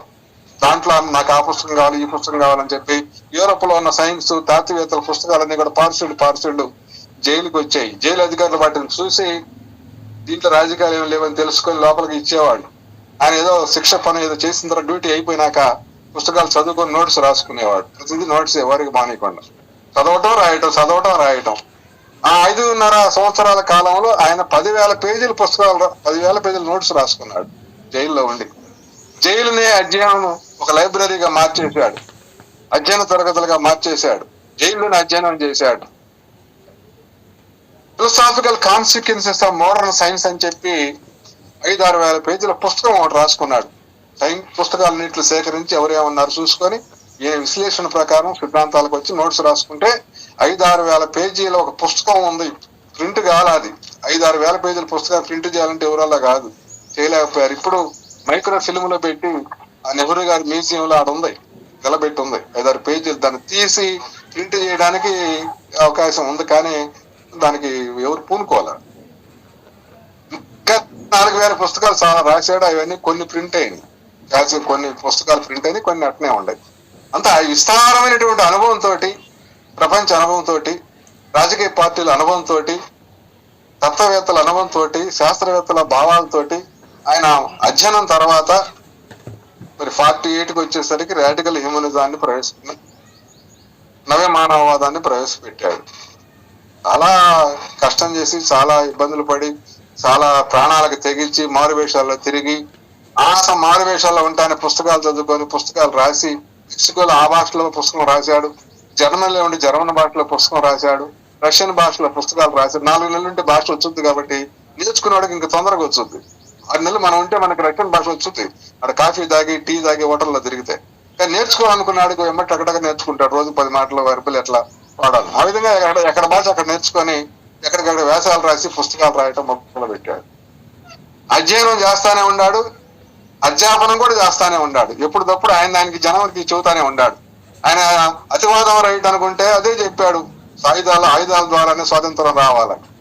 మార్క్సిజం ఎత్తుకున్న తర్వాత మార్క్సిజం వస్తేనే పరిష్కారం అన్నాడు. తర్వాత ఆయన హ్యూమనిజం పరిష్కారం చూపాడు. అంటే ఆయన ఏమంటారంటే, ఎంఎన్ రాయ్ని ఆయన గురించి రాసిన వాళ్ళు ఎవల్యూషనరీ రెవల్యూషనరీ అంటారు. మామూలు రెవల్యూషనరీ కాదు, పట్టుకొని ఇది మార్క్సిజమే రైటు, బుద్ధిజమే రైట్ అని చివరి దాకా దాంట్లో ఉండే మనిషి కాదు. మారుతా వచ్చాడు. చివరి 6 సంవత్సరాల పాటు రాడికల్ హ్యూమనిస్ట్ గా జీవించాడు. అందుకని ఆయన ఏమన్నారంటే, రెవల్యూషనరీ పరిణామాత్మక విప్లవవాది, పరిణామం చెందుతున్నటువంటి వారికి విప్లవవాదే, కానీ పరిణమిస్తూ సిద్ధాంతాలను మార్చుకుంటూ చివరికి ఆయనే ఒక సిద్ధాంతాన్ని తయారు చేసి, ఆయన ఒక జీవన విధానాన్ని తయారు చేసి, ఈ రాడికల్ హ్యూమనిస్ట్ సూత్రాలను మిత్రుల సహాయ సహకారాలతోటి అందరిని ఆమోదింపజేసి రాడికల్ హ్యూమనిస్ట్ ఉద్యమాన్ని 48లో మొదలు పెట్టాడు. నేను చెప్పినట్టుగా ఆయన ఉపన్యాసాలు చెప్పాడు అప్పట్లో. ఆ ఉపన్యాసాలు చేసి టేప్ రికార్డులు లేని రోజుల్లో ఆయన భార్య షార్ట్ హ్యాండ్ లో రాసుకునేది పక్కనే ఉండి ఆయన చెబుతుంటే.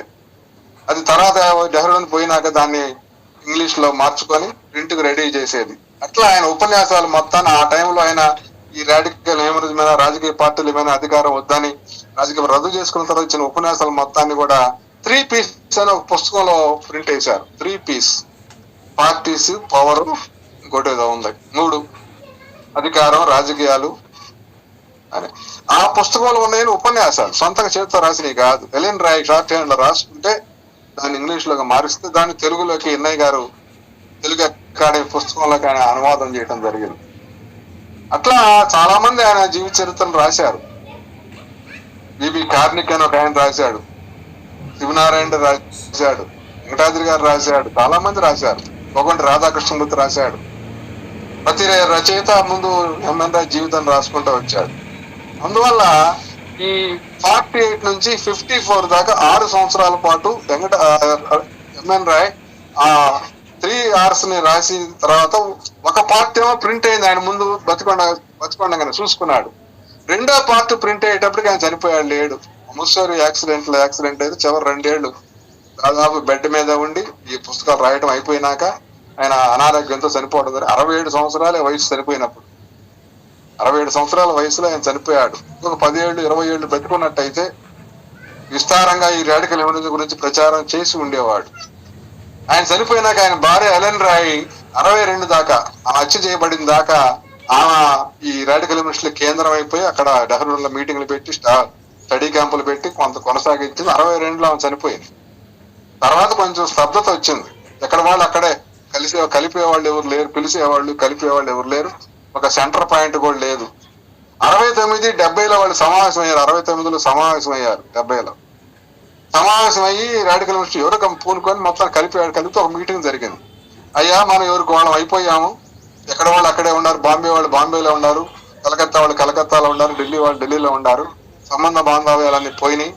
కాబట్టి మనం ఒక అసోసియేషన్, రాజకీయ పార్టీ కాకపోయినా అధ్యక్షుడు, ఒక జనరల్ సెక్రటరీ ఉంటే పలానాప్పుడు మీటింగ్ ఉందని తెలియజేయడం, అడ్రస్లు, ఫోన్ నెంబర్లు తీసుకోవడానికి, ఒక మీటింగ్ గ్యాదర్ చేయడానికి ఉండాలని చెప్పి ఒక అసోసియేషన్ పెట్టారు.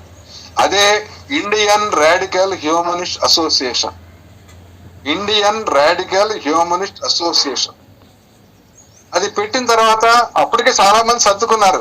ఎంఎన్ రాయ్ చుట్టూ తిరిగిన వాళ్ళందరూ కూడా రాడికల్ డెమోక్రటిక్ పార్టీలో యాక్టివ్ ఉన్న వాళ్ళంతా కూడా పార్టీ రద్దు అయింది, నాకు పార్టీ రద్దు చేయడం ఇష్టం లేక ఆ పార్టీలోనే ఉండాలని చెప్పి వాదన చేసినాడు. చాలా మంది సైలెంట్ అయిపోయారు. కార్యకర్తలు అందరూ కాంగ్రెస్ లోకో ఇంకో పార్టీలోకో చేరిపోయారు.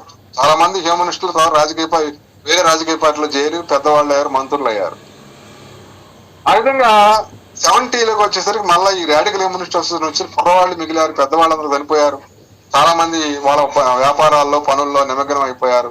హ్యూమనిస్ట్ ఉద్యమం దాదాపు లేనట్టుగా అనిపించి మళ్ళా 70లు పెట్టారే కానీ వాళ్ళు కూడా పెద్దగా ఏం చేయలేకపోయారు. అయితే రాడికల్ హ్యూమనిస్ట్ మ్యాగజైన్ మాత్రం ఎంఎన్ రాయ్ 37వ సంవత్సరంలో పెట్టాడు, ఇండిపెండెంట్ ఇండియా అని ఫస్ట్ లో. దాని తర్వాత ఈ ఫిలాసఫీ మార్చుకున్న తర్వాత హ్యూమనిస్ట్ వే అని రాడికల్ హ్యూమనిస్ట్ అని మార్చేశాడు. మార్చినాక బాంబే వాళ్ళు, కలకత్తా వాళ్ళు, ఢిల్లీ వాళ్ళు దాన్ని ఇప్పుడు దాకా నడుపుతున్నారు. అది ఒక గొప్ప విషయం. నడుపుతా ఢిల్లీ నుంచి ఫస్ట్ మొట్టమొదటి బాంబే నుంచి వచ్చింది, కొన్నాళ్ళు అక్కడ యాక్టివ్గా ఉంటే. తర్వాత వాళ్ళు నడపలేకపోతే కలకత్తా వెళ్ళింది. అక్కడ శివనారాయణ రాయ్ లాంటి వాళ్ళు అక్కడ యంగ్ హ్యూమనిస్ట్ వాళ్ళు నడిపారు. తర్వాత ఢిల్లీ వస్తే విఎం తార్కుండే లాంటి వాళ్ళు దాన్ని పట్టుకొని నడిపారు, చనిపోయిందా. ఇప్పుడు కూడా నడుస్తుంది. రావుపూడి వెంకటాద్రి గారు 49లో హాజరైన తర్వాత ఆయన ఈ రాడికల్ హ్యూమనిజం వర్ణిస్తూ 100 పుస్తకాలు రాశాడు. ఈ రాడికల్ హ్యూమనిస్ట్ సూత్రాల్లో ముందున్న 6 తాత్విక సూత్రాలని విశ్లేషణ చేస్తూ ఒక పుస్తకం రాశాడు, మానవుడు, సమాజం, ప్రకృతి అని. దానికి సంబంధించిన సూత్రాలు కాబట్టి మిగతా రాయాలనుకున్నాడు కానీ రాయలేకపోయాడు. అయితే పుస్తకం ఇప్పుడు కూడా దొరుకుతుంది, అప్పుడు రాసింది. ఇప్పుడు కుర్రాడు అప్పుడు రాసిన పుస్తకం ఇప్పుడు కూడా రీప్రింట్స్ అయితే దొరుకుతా ఉంది. 100 పుస్తకాలు రాశాడు రాడికల్ హ్యూమనిస్ట్ బాటని, మూవ్మెంట్ ఇచ్చే విషయం చెప్పడం కోసం. వందలాది స్టడీ క్యాంపులు ఏర్పాటు చేస్తే పర్యవేక్షణ చేసి ఆయన ఉపన్యాసాలు ఇచ్చి అడిగిన దానికల్లా సమాధానం చెప్పి ఆ ఉపన్యాసాలు చాలకపోతే ఇంటికి వచ్చి మళ్ళా 4-5 రోజులు, వారం, 10 రోజులు పుస్తకం రాసి ప్రింట్ చేయడం మొదలు పెట్టాడు. అయితే 100 పుస్తకాలు రాశాడు, 100 ఏళ్ళు బతికాడు, వందలాది స్టడీ క్యాంపుల్లో ప్రసంగించాడు. చివరికి 1991లో ఈ రాడికల్ హ్యూమనిస్ట్ సెంటర్ స్థాపనకి ఆయన స్ఫూర్తిగా నిలిచాడు. అది 70 ఏళ్ళు వచ్చినాయి, నా వయసు ఇది, కుర్రవాళ్ళని నా వయసు గుర్తు చేయడం కోసం మీటింగ్ పెట్టానని చెప్పి నాగాండ్లలో కవిరాయాసనం 49వ వార్షికోత్సవం పెట్టి చెప్పాడు. తర్వాత ఏమంటే 5 నెలలకి ఈ రాడికల్ హ్యూమనిస్ట్ సెంటర్ స్టార్ట్ అయింది. ఆయన హేతువాది పత్రికని, ఆయన పెట్టిన పబ్లికేషన్స్ ని రాడికల్ హ్యూమనిస్ట్ సెంటర్ కి తదనంతరం వీలునామా రాశాడు. మన 2023 ఆయన చనిపోయిన తర్వాత హేతువాది పత్రిక, పబ్లికేషన్స్ రెండు కూడా ఈ రాడికల్ హ్యూమనిస్ట్ సెంటర్ యొక్క యాజమాన్య కిందకు వచ్చింది. 2003లో కింద రాడికల్ హ్యూమనిస్ట్ భవన్ ఒకటి నిర్మించుకోవడం, మొన్న ఆయన 100 ఏళ్ళు నిండిన సందర్భంగా మిత్రుల విరాళాలతోటి, లక్షలాది విరాళాలతోటి, 35 లక్షలతోటి రావుపూడి వెంకటాద్రి మీటింగ్ హాల్ పైన ఒక నిర్మాణం చేసుకోవడం జరిగింది. ఇప్పుడు ఇక్కడ 150 పుస్తకాల పైన అమ్మకానికి దొరుకుతున్నాయి పాఠకులకి. ఒక లైబ్రరీ ఉంది, ఒక పెద్ద మీటింగ్ హాల్ ఉంది, 150 మంది కూర్చోవడానికి. ఈ స్టాక్ అంతా పెట్టుకోవడానికి ఆశ్రయం ఉంది. ఆ కింద హాల్, కింద బిల్డింగ్ స్టేర్ వాడుతున్నాం. లైబ్రరీ ఉంది, గెస్ట్ రూమ్స్ ఉన్నాయి. ఒక 5-6 రోజులు, 10 రోజులు ఉండి కార్యకర్తలు ఉండడానికి కూడా, రెసిడెన్షియల్ స్టడీ క్యాంపులు పెట్టుకోవడానికి కూడా అక్కడ అవకాశం ఉంది, పెడుతున్నాం. వార్షికోత్సవాల సందర్భంగా, కాన్ఫరెన్స్ సందర్భంగా, విడిగా రకరకాల సందర్భాల్లో, లేదా అచ్చంగా అధ్యయన తరగతులని పెట్టుకుంటూ వచ్చాం. గత 35 ఏళ్ళగా ఇవన్నీ జరుగుతున్నాయి రాడికల్ హ్యూమనిస్ట్ సెంటర్ ఇంకోలలో. హేతువాద, మానవవాద అధ్యయన తరగతులు ప్రధానం. ఎప్పుడు ఏ మీటింగ్ పెట్టినా, ఆశ పెట్టినా, పెళ్ళైనా, దినమైనా మనం పెట్టేది ఏంటంటే హేతువాద, మానవవాద అధ్యయన తరగతులు తప్పనిసరిగా జరుగుతాయి. హేతువాది పత్రికనైనా 41 ఏళ్ళు నడిపి చనిపోయిన తర్వాత మాకు ఇచ్చి వెళ్ళాడు. నడుస్తుంది ఇప్పుడు దాకా, ఇక ముందు నడుస్తుంది. 4 దశాబ్దాల పాటు హేతువాది పత్రిక కంటిన్యూగా నడవడం అంటేనే మామూలు విషయం కాదు. అది తెనాలిలో ఉన్న ఆయన ఒక ఆయన అన్నాడు, ఎలమంచి వెంకటప్పయ్య అని, వెంకటాద్రి గారి గురించి రాస్తా, వెంకటాద్రి గారికి 1000 ఏనుగుల బలం ఉందన్నాడు. వెంకటాద్రి గారు ఎంత బలవంతుడంటే 1000 ఏనుగుల బలం రావిపూడి వెంకటాద్రి గారికి ఉందని ఆయన ఎలమంచల ఆయనకి వందలాది పుస్తకాలని ప్రూఫ్లు దిద్ది ప్రింట్ చేయించిన ఆయన ఎలమంచల వెంకటప్పయ్య. ఆయన అన్నాడు వెంకటాద్రి గారికి 1000 ఏనుగుల బలం ఉందని. జీవితం అంతా అదే చేసి రాసి చెప్పి ఎంఎన్ రాయ్ బాటని ఇంకాస్త ముందుకు తీసుకెళ్లాడు, ఇంకాస్త శోభాయమానంగా చేశాడు, ఇంకాస్త వెలుగులు నింపాడు, మా తరానికి అందించాడు. మేము కూడా మా తరానికి అందించాలి, తప్పదు. వయసు మీద పడే కొంది కుర్రవాళ్ళకి. మన కుర్రవాళ్ళు ఎవరంటే హేతువాద, మానవాద ఉద్యమంలో 50 ఏళ్ళు ఉన్నవాళ్ళు కుర్రవాళ్ళు, 40 ఏళ్ళు ఉన్నవాళ్ళు కుర్రవాళ్ళు. ఎందుకంటే చదువుకుంటారు, వాళ్ళు కలెక్టర్లు అవుతారు, ఆఫీసర్లు అవుతారు, సాఫ్ట్వేర్లు అవుతారు, ఉద్యోగాల్లో ఉంటారు, ఖాళీ ఉండదు. 40 ఏళ్ళు 50 ఏళ్ళు వస్తే కనుక వాళ్ళు కాస్త పై పోస్టులకు వెళ్ళి చేసే అవకాశం వస్తుంది. అందువల్ల 40 ఏళ్ళు 50 ఏళ్ళు కుర్రవాళ్ళు, ఆ కుర్రవాళ్ళకి మేము పట్టుకొని అప్పచెప్పి ఆ తర్వాత ఈ ఉద్యమాన్ని ముందుకు తీసుకుపోవడానికి ఎతుకుతున్నాం. ఆ ఎతకటమే మరి ఎక్కడికి పోయినా అదే పని చేస్తున్నాం. ఎంఎన్ రాయ్ అదే పని చేశాడు కుర్రవాళ్ళ కోసం, వెంకటాద్రి గారు అదే పని చేశాడు కుర్రవాళ్ళ కోసం. మేము కూడా కుర్రవాళ్ళు అంటే మేము ముసలాళ్ళం అయ్యాం, 70 ఏళ్ళు రాబోతున్నాయి అందరికి. మేము కుర్రవాళ్ళం వెతుకుతున్నాం. కుర్రవాళ్ళు వస్తే, యువత వస్తే ఈ సాహిత్యం మొత్తం అందుబాటులో ఉంది. ఇప్పుడు వెంకటాద్రి గారికి ఈ సాహిత్యం లేదు. ఎంఎన్ రాయ్ సాహిత్యం చదువుకున్నాడు, త్రిపుణి సాహిత్యం చదువుకున్నాడు. మన కోసం 100 పుస్తకాలు రాసి సాహిత్యాన్ని ఇచ్చాడు. ఆ సాహిత్యం మొత్తం సిద్ధంగా 23 వాల్యూమ్స్ లో 10 ఇంగ్లీష్ వాల్యూమ్స్ లో మనకు రెడీగా ఉంది. మన వాళ్ళు ఆయనతో స్ఫూర్తి పొందిన వీరన్న గారు, నేను, కురాంతుర గారు, షేక్ బాబు, ఇంకా రకరకాల శ్రీనివాసాచారి గారు, అడియాల శంకర్ గారు పుస్తకాలు రాసి అందుబాటులో పెట్టాం. పుస్తకం అంటే ఊరికేం రాదు. పుస్తకం అంటే కనీసం 25,000 అవుద్ది, కనీసం 30,000 అవుద్ది. 100 పేజీల పుస్తకం ఇంతని 450 పేజీల పుస్తకం, 450 పేజీల పుస్తకాలు వాల్యూమ్స్ ప్రింట్ చేయించు చాలా అయింది. ఎవరో అభిమానులు, దాతలు, ఇది మానవవాదం నచ్చిన వాళ్ళు ఇచ్చారు. ఇప్పటికీ వెంకటాద్రి గారి ఖాతా నా దగ్గర ఉంది. వెంకటాద్రి గారి ఖాతా ఇప్పటికీ ఆయన ఖాతాలో 6-7 లక్షల లోటు ఉంది. సెంటర్ లో లోటు ఉంది, భారత హితవా సంఘానికి లోటు ఉంది, ఏపీ హితవా సంఘానికి లోటు ఉంది, పత్రిక లోటు ఉంది, పబ్లికేషన్స్ లోటు ఉంది. ఎన్ని లోట్లు ఉన్నా కూడా ఈ ఉద్యమం ముందుకు పోవాలి. వెంకటాద్రి గారి డబ్బుల కోసం చూడాల. వస్తాయిలే డబ్బులు, ఎక్కడి నుంచి వస్తాయి, అక్కడి నుంచి వస్తే ఎవరో ఒకరు ఇస్తారని ముందు చేయమన్నాడు, చేస్తా వచ్చాం.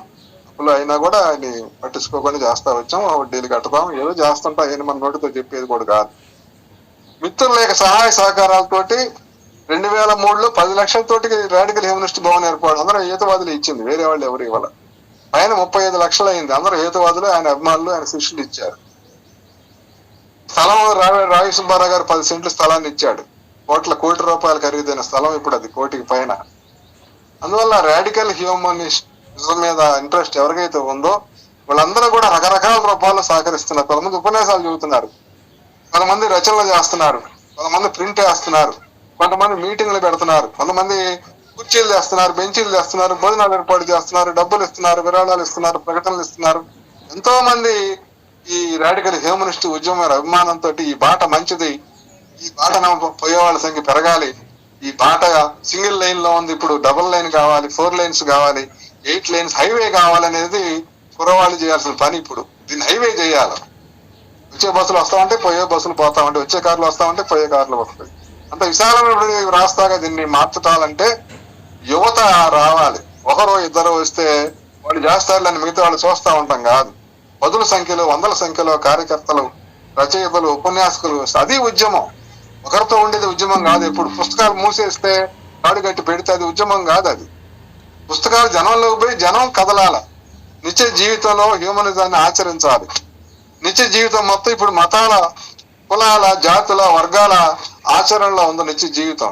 దీన్ని హ్యూమనిస్ట్ లైఫ్ స్టాన్స్ గా, హ్యూమనిస్ట్ జీవన విధానంగా మార్చుకోవాలి. ప్రతి హేతువాది, ప్రతి మానవవాది తన నిత్య జీవితాన్ని సంస్కార వారసత్వంగా వచ్చిన విధానాలను వదిలేసి ఆధునిక విధానాల వైపు, ఆధునిక భావాలతో కుటుంబాన్ని, పదార్ని, గ్రామాలను కూడా పునర్నిర్మాణం చేసుకుంటూ ముందుకు పోవాల్సినటువంటి అవసరం వచ్చేసి చాలా మంది మనకి హ్యూమనిస్టులు కాకపోయినా చాలా మంది టెక్నాలజీ వాడేవాళ్ళు ఉన్నారు. బళ్ళ మీద పోతున్నారు అందరూ. నిమ్మకాయలు అమ్మే వాళ్ళు కూడా హోండా బండి మీద వెళ్తున్నారు. పెట్రోల్ వస్తానే ఉంది, కొనుక్కుంటున్నారు, ఎక్కుతున్నారు, పోతున్నారు. టెక్నాలజీని వాడుకుంటున్నారు, కానీ సైన్స్ ఇచ్చేటువంటి సైంటిఫిక్ అవుట్లుక్ ను వాడుకోవట్లేదు. ఈ సైంటిఫిక్ అవుట్లుక్ తోటి జీవన విధానాన్ని మెరుగుపరుచుకోవటం. సైన్స్ ఏంటి? చుట్టూ ఉన్న పరిసరాల వస్తువుల యొక్క ప్రవర్తన ఎలా ఉంది, దాని పరిణామం ఎలా ఉంది, దాని స్థితి ఎలా ఉంది, దాని దుస్థితి ఎలా ఉంది చూసుకొని అవగాహన చేసుకొని ఆ పరిసరాలని మనకు అనుకూలంగా మార్చుకోవడం కోసం మనం ప్రయత్నం చేస్తాం. సైన్స్ అంటే అది ప్రకృతి అవగాహన, ప్రకృతి ప్రవర్తన అవగాహన, ప్రకృతి స్థితి అవగాహన, ప్రకృతి పరిణామం యొక్క అవగాహన సైన్స్. శాస్త్రవేత్తలు చేసి ప్రయోగాలు చేసి ఒక్కోటి కనుక్కుంటా వచ్చారు. 1000 సంవత్సరాలు కనుక్కుంటానే ఉన్నారు మానవ జాతి. ఇప్పటికీ సైన్స్ అందరూ కనుక్కుని మనకు అందింది. అందువల్ల సంచిత జ్ఞానం, క్యుములేటివ్ ఎఫెక్ట్ తోటి మనకు అందింది. కాబట్టి ఈ రోజు మనం 2వ క్లాస్ పుస్తకాల్లో, 3వ క్లాస్ పుస్తకాల్లో భూమి గుండ్రంగా ఉన్నదే, భూమి తన చుట్టూ తాను తిరుగుతూ సూర్యుని చుట్టూ తిరుగుతూ ఉందని పిల్లలు చదువుకుంటున్నారు. 2వ క్లాస్ 3వ క్లాస్ పిల్లలు. కోపర్నికస్ కంటే ముందు తప్పుడు సిద్ధాంతాలు ఉండేవి. కోపర్నికస్ వచ్చి సూర్యుని చుట్టూ తిరుగుతుంది గ్రహాలు అన్నాడు, నక్షత్రాలు కూడా తిరుగుతున్నాయి అన్నాడు. అది కాదులే అని చెప్పి కెప్లర్ వచ్చి కెప్లర్ సూత్రాలు చెప్పేశారు, గ్రహ గమన నియమాలు చెప్పాడు.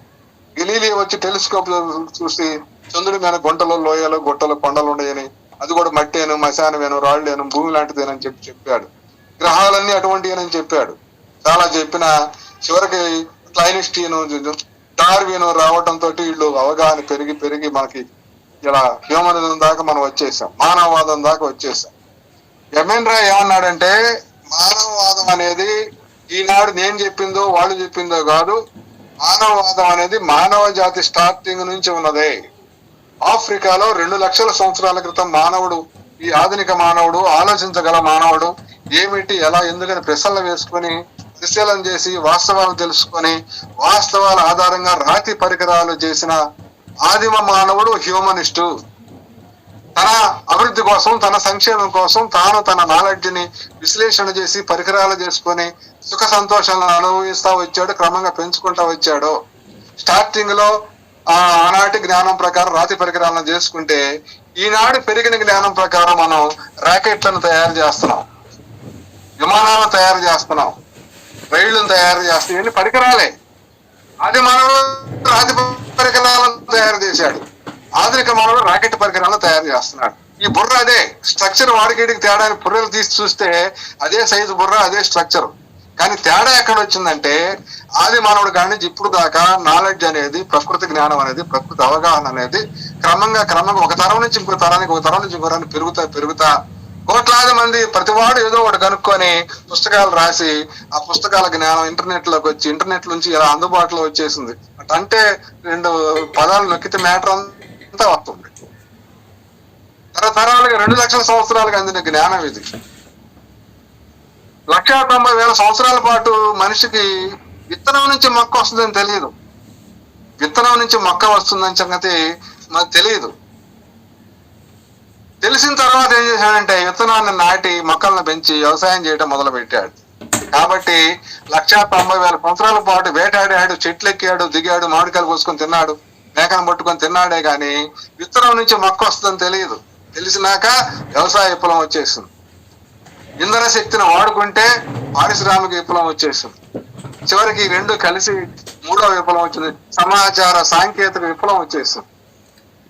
ఈ సమాచార సాంకేతిక విప్లవం తోటి భావ విప్లవం రావాల్సిన అవసరం ఉంది. ఇప్పుడు ఇది 4వ విప్లవం రావాల్సింది, భావ విప్లవం రావాలి. ఏం భావ విప్లవం రావాలంటే, వందల కోట్లాదిగా ఉన్నటువంటి మతస్థులందరూ కూడా మతాలను వదిలిపెట్టాలి, కులస్తులందరూ కులాలను వదిలిపెట్టాలి. మాది ఆ జాతి, మాది ఈ జాతి అని చెప్పుకొని విభజన చేసి జాతి మాత్సర్యాలు పెట్టుకునే వాళ్ళందరూ కూడా జాతులను వదిలిపెట్టాలి, వర్గాలను వదిలిపెట్టాలి. అందరం మనుషులమే, అందరం ఆఫ్రికాలో పుట్టారు మన ముత్తాతలు. అక్కడి నుంచి వలస పోయి 1,40,000 సంవత్సరాలు కూడా అక్కడే ఉన్నారు. 60,000 సంవత్సరాల క్రితం మాత్రమే వాళ్ళు బయటకు వచ్చారు. ఈ విస్తరించే క్రమంలో చలి దేశాలకు పోయిన వాళ్ళు తెల్లగా వచ్చారు, వేడి దేశాలకు పోయిన వాళ్ళు నల్లంగా అట్నే ఉన్నారు. కాబట్టి మనం అందరం ఒక జాతి, ఒక తల్లి నుంచి, ఒక తండ్రి నుంచి పుట్టిన వాళ్ళమే అని చెప్పి తెలుసుకొని మనుషులందరూ సమానం అని చెప్పి మత భేదాలని, కుల భేదాలని, జాతి భేదాలని, వర్గ భేదాలని, ప్రాంత భేదాలని, భాషా భేదాలను వదిలిపెట్టి మనుషులందరూ సమానం కాబట్టి మనుషులందరి మధ్య సహకార పూర్వక సామాజిక సంబంధాలు, రాజకీయ సంబంధాలు, సాంస్కృతిక సంబంధాలు ఇవి రావాలి, ఆర్థిక సంబంధాలు రావాలని చెప్పి గుర్తించి మనుషులందరూ కలిసి మెలిసి పరస్పర సహకారంతో ముందుకు సాగితేనే ఈనాటి రాజకీయ, ఆర్థిక, సామాజిక, సాంస్కృతిక సమస్యలు పరిష్కారం అవుతాయి, మానవ జాతి స్వేచ్ఛ, మానవ జాతి రూపొందని చెప్పి చెప్పండి. మీరు 2 లక్షల సంవత్సరాల క్రితం ఆది మానవుడు ఆఫ్రికాలో పుట్టాడు అంటానే సాక్ష్యాలు బలంగా ఉన్నాయి. ఇప్పుడు ఏమొచ్చినాయంటే, జన్యు శాస్త్రవేత్తలు జన్యు పరిశోధనలు చేస్తే తల్లి నుంచి మాత్రమే మనకు వచ్చేటువంటి మైటోకాండ్రియల్ డిఎన్ఏ మీద పరిశోధన చేసి దాని వెనక్కి దాని చరిత్ర అంతా తీసుకొని పోతే తొలి తల్లి ఆఫ్రికాలో జీవించిందని కనుక్కున్నారు. అట్లాగే మగవాళ్ళ నుంచి మగవాళ్ళకు వచ్చేటువంటి వై క్రోమోసోమ్ మీద ఉండే డిఎన్ఏని పరిశోధన చేస్తే తాతకి తాత వెనక్కి తీసుకెళ్తే దాని కంప్యూటర్ ఎడ్యుకేషన్ పరిశీలన, అది చివరికి తొలి తండ్రి ఆఫ్రికాలో బతికి ఉన్నాడని చెప్పి తేలింది. కాబట్టి తల్లిదండ్రులు ఇద్దరు కూడా ఆఫ్రికాలో ఉన్నారు. ఇప్పుడున్న 800 కోట్ల మందికి పూర్వులందరూ కూడా అక్కడ 1000 మందో, 2000 మందో, 10,000 మందో అక్కడ కొద్ది ప్రాంతంలో, ఆఫ్రికా మొత్తంలో కూడా పుట్ల మానవుడు కొద్ది ప్రాంతంలో, ప్రత్యేకమైన ప్రాంతంలో లక్షల సంవత్సరాలు జీవించినటువంటి ఆ కోతి జాతుల నుంచి మానవుడు వచ్చాడు. వచ్చిన కారణం నుంచి ఈ పెద్ద బుర్రతోటి, మస్తిష్క అర్ధగోళాలతోటి ఈ ఆలోచించడం మొదలుపెట్టి నాలెడ్జ్ సేకరించి పరికరాలను చేసి, పరికరాలను డెవలప్ చేసి, చివరికి భాష ద్వారా భావాలను వ్యక్తం చేసే మానవుడు వచ్చాడు. మొట్టమొదటి మానవుడికి భాష లేదు, కేకలు అరుపులే. ఎప్పుడు వచ్చింది భాష? 50,000 సంవత్సరాల క్రితం మాత్రమే భాష. 1,50,000 సంవత్సరాల పాటు భాష లేదు. ఒక 50,000 సంవత్సరాల క్రితం మాత్రమే భాష వచ్చింది, మౌఖిక భాష, ఓరల్ లాంగ్వేజ్. ఒక 10,000 సంవత్సరాల క్రితం మాత్రమే రాయటం మొదలు పెట్టాడు. ఆకుల మీద, చెట్ల మీద, బండల మీద రాయటం మొదలు పెట్టాడు. వ్యవసాయ విప్లవం వచ్చింది 10,000 సంవత్సరాల లోపే. పారిశ్రామిక విప్లవం వచ్చింది 200-300 సంవత్సరాలే. సమాచార సాంకేతిక విప్లవం వచ్చింది ఈ మధ్యన ఒక 50 ఏళ్ల క్రితం నుంచి.